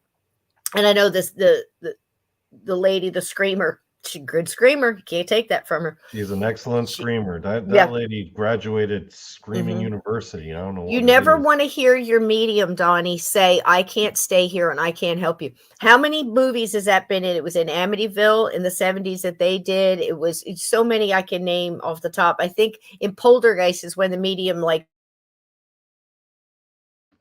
said, you know, okay, I'm digging. Little Tangina saying, you know, blowing her hair out of the way, go, your house is clean. You know, remember that? But before that, the mediums used to come in and go, this house is evil. I suggest you leave. But I mean, I have known of cases where people were that possessed, so it's not like so far outside the realm of possibility. True. And I thought too, it's kind of a little like Jumper, because they're not trying to take them over completely. I think the guy, the father one, it was kind of really taking over. The girl, I think, Amy or Amy, whichever, how you want to pronounce it, she was the ghost that came down in the beginning that was looking out the window, because you could tell how she was breathing and the, you know, the different sounds she made, like she was worried, like what's going on, you know. It's just a trip. It had everything, you know, inheriting the house. I loved how they stayed. They did the work. They went to the historical society. They looked things up. They tried to get information. They you know, went through the stuff in the attic, and because that one kid going up there and finding the book, and then the book throws itself in the fire. I mean, on a bad day, some book gets up and just throws itself in the fire. That can make a family leave a house. They just dug in, and I think this just occurred to me, but I don't know if it was because of the times we were still connected to the history and had like a little bit more ability to discern and take like that human. 1111. Is it really? Oh, good. Let's take that angel number. Take all that right there, baby. There's angels talking to you, darling. They're burning sage for you and Palo Santo wood. They're all kinds of stuff and lots of love and energy. Lots of love and energy. 2 or 3 times he got up, came over and laid on my lap while we were doing that. And I appreciate you guys. I mean, so it looks like his energy is getting a little bit better. Yeah. And while we were, he's just a tough guy, man. I'm gonna say that, but again, we're all just trying to get through the night. And while we're on here, my sister in Florida, my niece texts me. My sister in Florida fell, busted her ankle, her knee, and her shoulder, and she had just gotten out of hip replacement surgery just weeks. Oh, geez. Oh, weeks man. ago, and she's just out of the emergency room and home. She's in the big chair trying to get comfortable in the recliner, and her first thing to me is how's Mr. Dickens. So how's my sister, how's everybody. So there's people everywhere going through something. So all of this sent back. A lot of people seem to be going through like a lot of stuff at the same time. Do you notice that, or is that just me being kind of? Oh yeah, babe. Yeah. I know there's just been a lot of weird energy lately. This is spiritual warfare. It's zapping off. This is the marathon of the movie Fallen in Mercury retrograde on steroids with a side of fries, baby. And everything is just soup, boop, boop, boop, boop, boop, boop, boop, boop, boop. So the way we battle that is to wrap ourselves in the golden white light. To watch movies like this, there was a story of a horrific incident, but it also had the realism to it, where you had the daughter that was with the father. The father was kind of possessive of the daughter because that was his only connection and hope. And back then, 1740, guys they would still arrange marriages. Obviously, he was involved with treason. Good night, Linda. Thank you so much for being a part of tonight. He was a part of committing treason. He was conspiring with the British, and apparently her boyfriend was a soldier, a Revolutionary War soldier for, at that time, and came in and found out that the guy had committed treason, was conspiring with the British, and happened to tell him before they were going to take off. What they should have done is just take off and left that, but they had to make a stand. And that's what happened. And they lied to it, put it in the paper that she ran off and, eloped with him to cover up the murder, and buried them down there, built the thing around it. And it took all of that to uncover it. But she was right when Amy came through and said, now that your secret is out, now that it's all out in the open, now you can go get whatever piece, you can hack out of whatever you got coming next and leave. And she sent him off. And that's amazing. It's amazing. There's nothing in there I can't say that couldn't happen, hasn't happened, or won't. But I loved how they tied it all up with a neat little bow. It was a great full story. They didn't have to have people popping out of the closet, cutting people's heads off and things, all over the place. Blood splatter everywhere to create a fully intense, the cinematography and the director making that door, just a door opening, be so intensely scary, Yeah.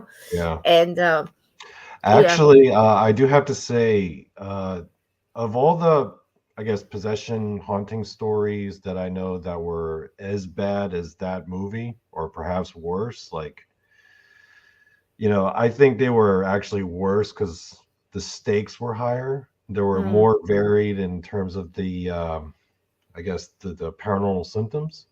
Okay. Right.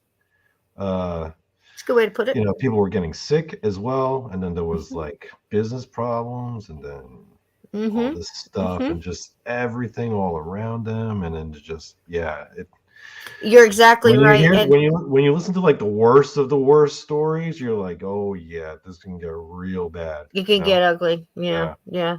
And I mean, it's really true. Yeah, based on Benedict Arnold, but Arnold was also one of the best generals, even though he was a narcissistic a-hole. Yeah, it's true, Glenn, but Benedict Arnold, which has always been now synonymous with being a traitor, him, he would go and talk to Washington, and Washington would tell him, look, I haven't been paid either. None of us are getting paid.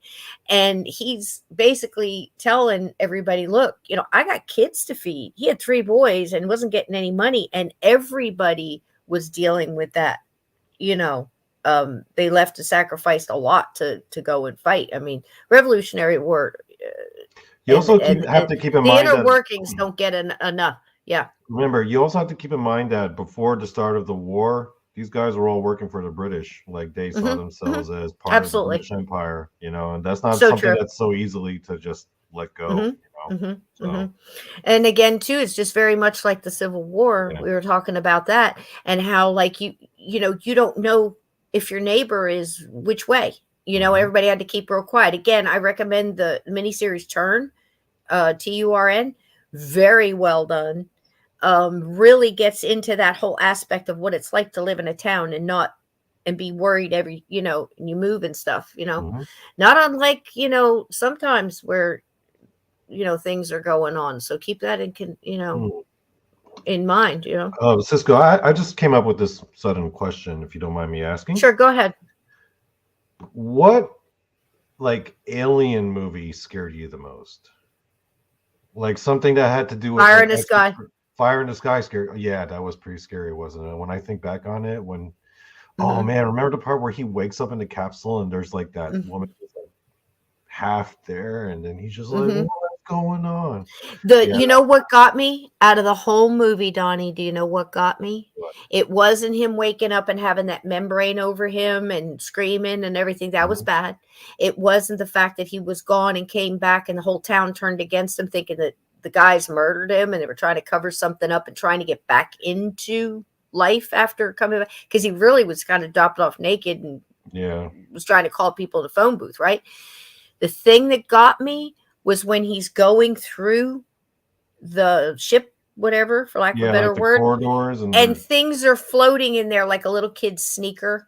Oh yeah, I remember that. And other clothes and particles and and stuff. People's like personal effects. Yeah, and that tripped me out. Yeah, that one got me. Yeah, that was pretty kind of messed up if you look back on that. Yeah, it was. And I want to get Travis Walton on the show so we can all talk to him. And he's a really nice guy. And he's been through a lot of crap. And he'll only go so far in saying, what he brought back with him.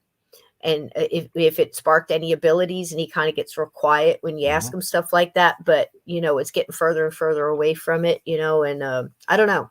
He's a nice guy, and I've never doubted him or the people that were with him. So you know which alien movie scared or terrified me the most was which one? The Thing.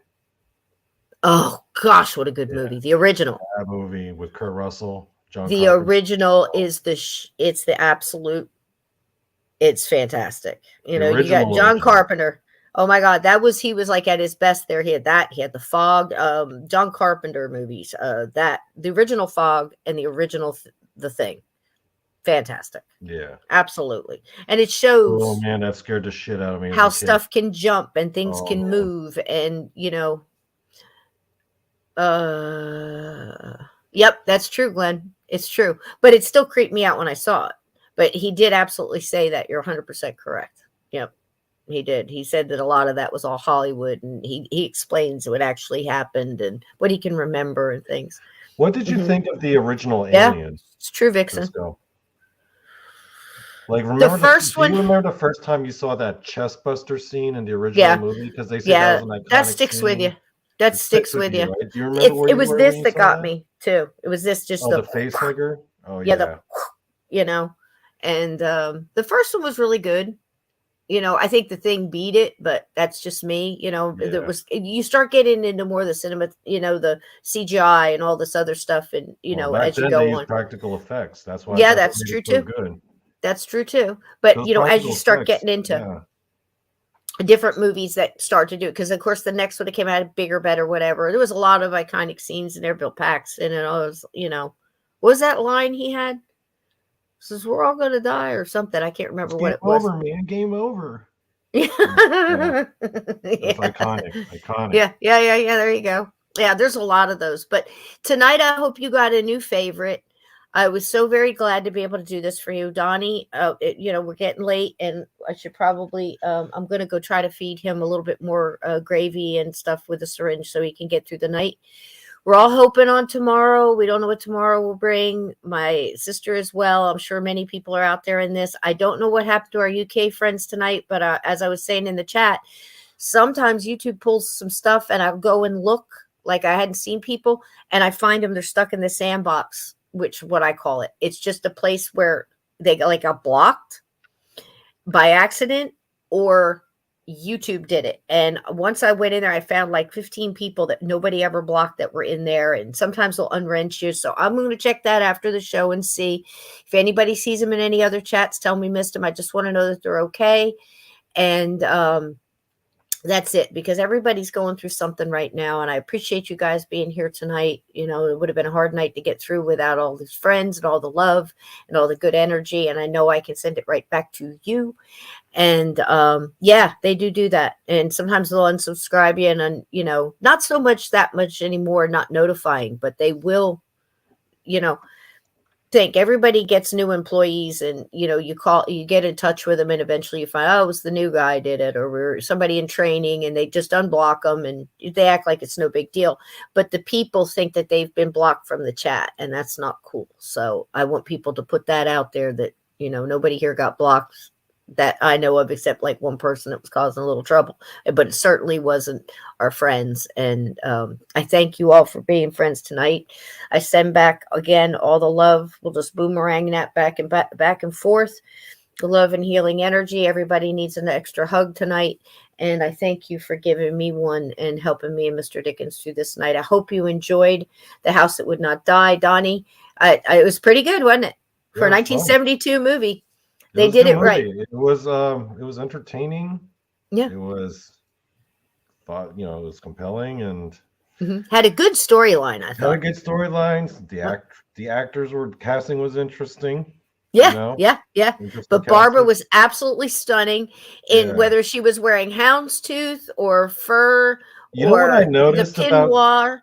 Now that I've been watching a bit more of these 70s movies and shows, one of the things I've been noticing is they tend to linger more on shots. You notice that? Like everything's just a little bit slower, a little bit more just, just give you time to soak it in. Yeah. Give you time to get your feelings to arch to the music and to arch to the story and to follow the storyline. And Richard Egan, absolutely, and he did good. He did really good. I mean, I think they all did, But and a beautiful house, and it would not die, but it did find peace apparently, because people cared and they hung in there and they really tried. And living humans helped some dead humans that were perfect strangers. And I think that's so cool when people get together to combine their energy to help perfect strangers. And in a lot of ways we did that tonight, but we're certainly not strangers. We are friends, we're family. And I appreciate each and every one of them. Synchronicity, actually. You were talking about, you just mentioned Perfect Strangers just now, right? Mm-hmm. Earlier in the episode, you were like, who's Bronson Pinchot? Bronson Pinchot. Yeah, Bronson Pinchot. Yes, I did. And he was on Perfect Strangers. He was on Perfect Strangers. What? You just full circled yourself, Sysco. Look at me. I do that so fast sometimes I get dizzy. Look at that. See, full circle, just like the movie. And I appreciate you guys so much. And, definitely a circle of love here. And great. Right, Glenn? I'm just a little worried about our UK people. I'm hoping there's not something going on there with their internet or something like that. I think I know what it is. Yeah. I think they're Is conspiring against us. no. Oh, I think we're going Revolutionary War That's it. 2, baby. No. Oh. But we're gonna do it. Well, I don't know. They had neat uniforms. Can we keep the uniform? They Yeah. were absolutely non-functional, but they looked sharp. Mm-mm. You know. Yeah, they were moles. Okay. They've been planning this all along.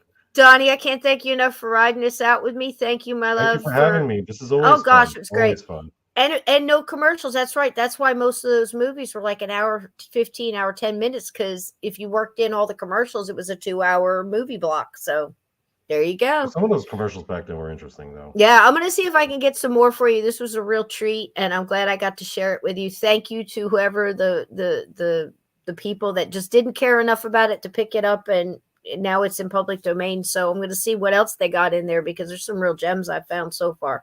Can you So find the original Flash Gordon? Is that in there? that would have probably got picked up because it would have Oh. gone like with a package with all the merchandising and Talk stuff about because the stuff still nostalgia, sells man. to Yeah. collectors Yeah. because you can't touch the Ghost of Mrs. Muir. You can't even show the trailer. You'll get bit for that. Oh, geez. You know, Okay. can't even show the trailer or a snippet of it. And that goes with the Ghost of Mrs. Muir, the book, the movie, the series, and then they'll probably do a remake because I'll tell you, Hollywood can't come up with their own stuff now. It's either stupid or it's a horrible remake of something that should have never been redone. Or they're trying to milk money off stuff they've already made and through licensing and copyrights and stuff. I gotta say, I think it's the people that are in charge there. I think they're in a creative business and they're not creative, so they just gotta, take off everybody else's ideas, and that would not be a new thing in corporate shenanigans. You know what I'm saying? Yeah. But there you go. Good night, everybody. Be well. If you have a pet or a friend or a loved one, please tell them you love them tonight. Give them a hug. Treat them well. No little act of kindness is wasted in these times. We need so many of them. And keep your lights burning, keep your candles burning. If you have it in your heart, say a little prayer for us tonight.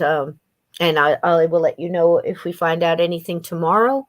And if by any chance there's no show tomorrow, I'll at least put up a community thing. But I wouldn't let you guys down unless I absolutely had to do it. But if I'm an absolute mess, I'm not going to come on here and just blubber and make your night miserable. So I will let you know. And I love you all. And I thank you for getting me through this night. Donnie, thank you for being a friend. Thank you for coming up with wonderful ideas. And, it'll be Steve tomorrow, but I'll explain to my buddy too. And I'm sure he will more than understand in a heartbeat. So there you go. I love you all. Blessings and light to each and every one of you. Thank you for being with me tonight. Have a lovely evening and happy Halloween. Enjoy it. Share the movie. I think that one you can watch with kids. Have a good one, everybody. I think we're out of here. Donnie. Thank you, sweetie. Hello to Toby. Yeah. He's right here on the bed, just hanging out. So awesome. Yeah, thank you for having me, and everyone have a good night. And absolutely, we'll see each other soon. So we still got all the stuff coming up that we're planning for Halloween. Donnie and I are totally on it. We have a couple guests coming up and everything else. Things planned. But I'm not going to bother you with all that tonight. Yeah. And we are starting Cabin 22. I believe it's on the 24th, and there will be another Saturday. Grab bag. Fun. That was fun. They are. Yesterday, by the way. It's great, and they're jam packed, aren't they, Donnie? I mean, it's like one after the other. And it's like, you know what? It's really good for people with like low attention spans because it kind of like flips topics really quick, you know? So it's actually like very, like, it just keeps you focused. It was really It does. Thank you. So we did 1 and 2. Now we've got 3 more. Look at me. I can still do math. I must be okay. Love you all. Keep your feet under the covers. Keep your closet door shut because there's definitely things that go bump in the freaking night, man. I love you all. Have a good night. See you tomorrow. Good night. Good night, everybody.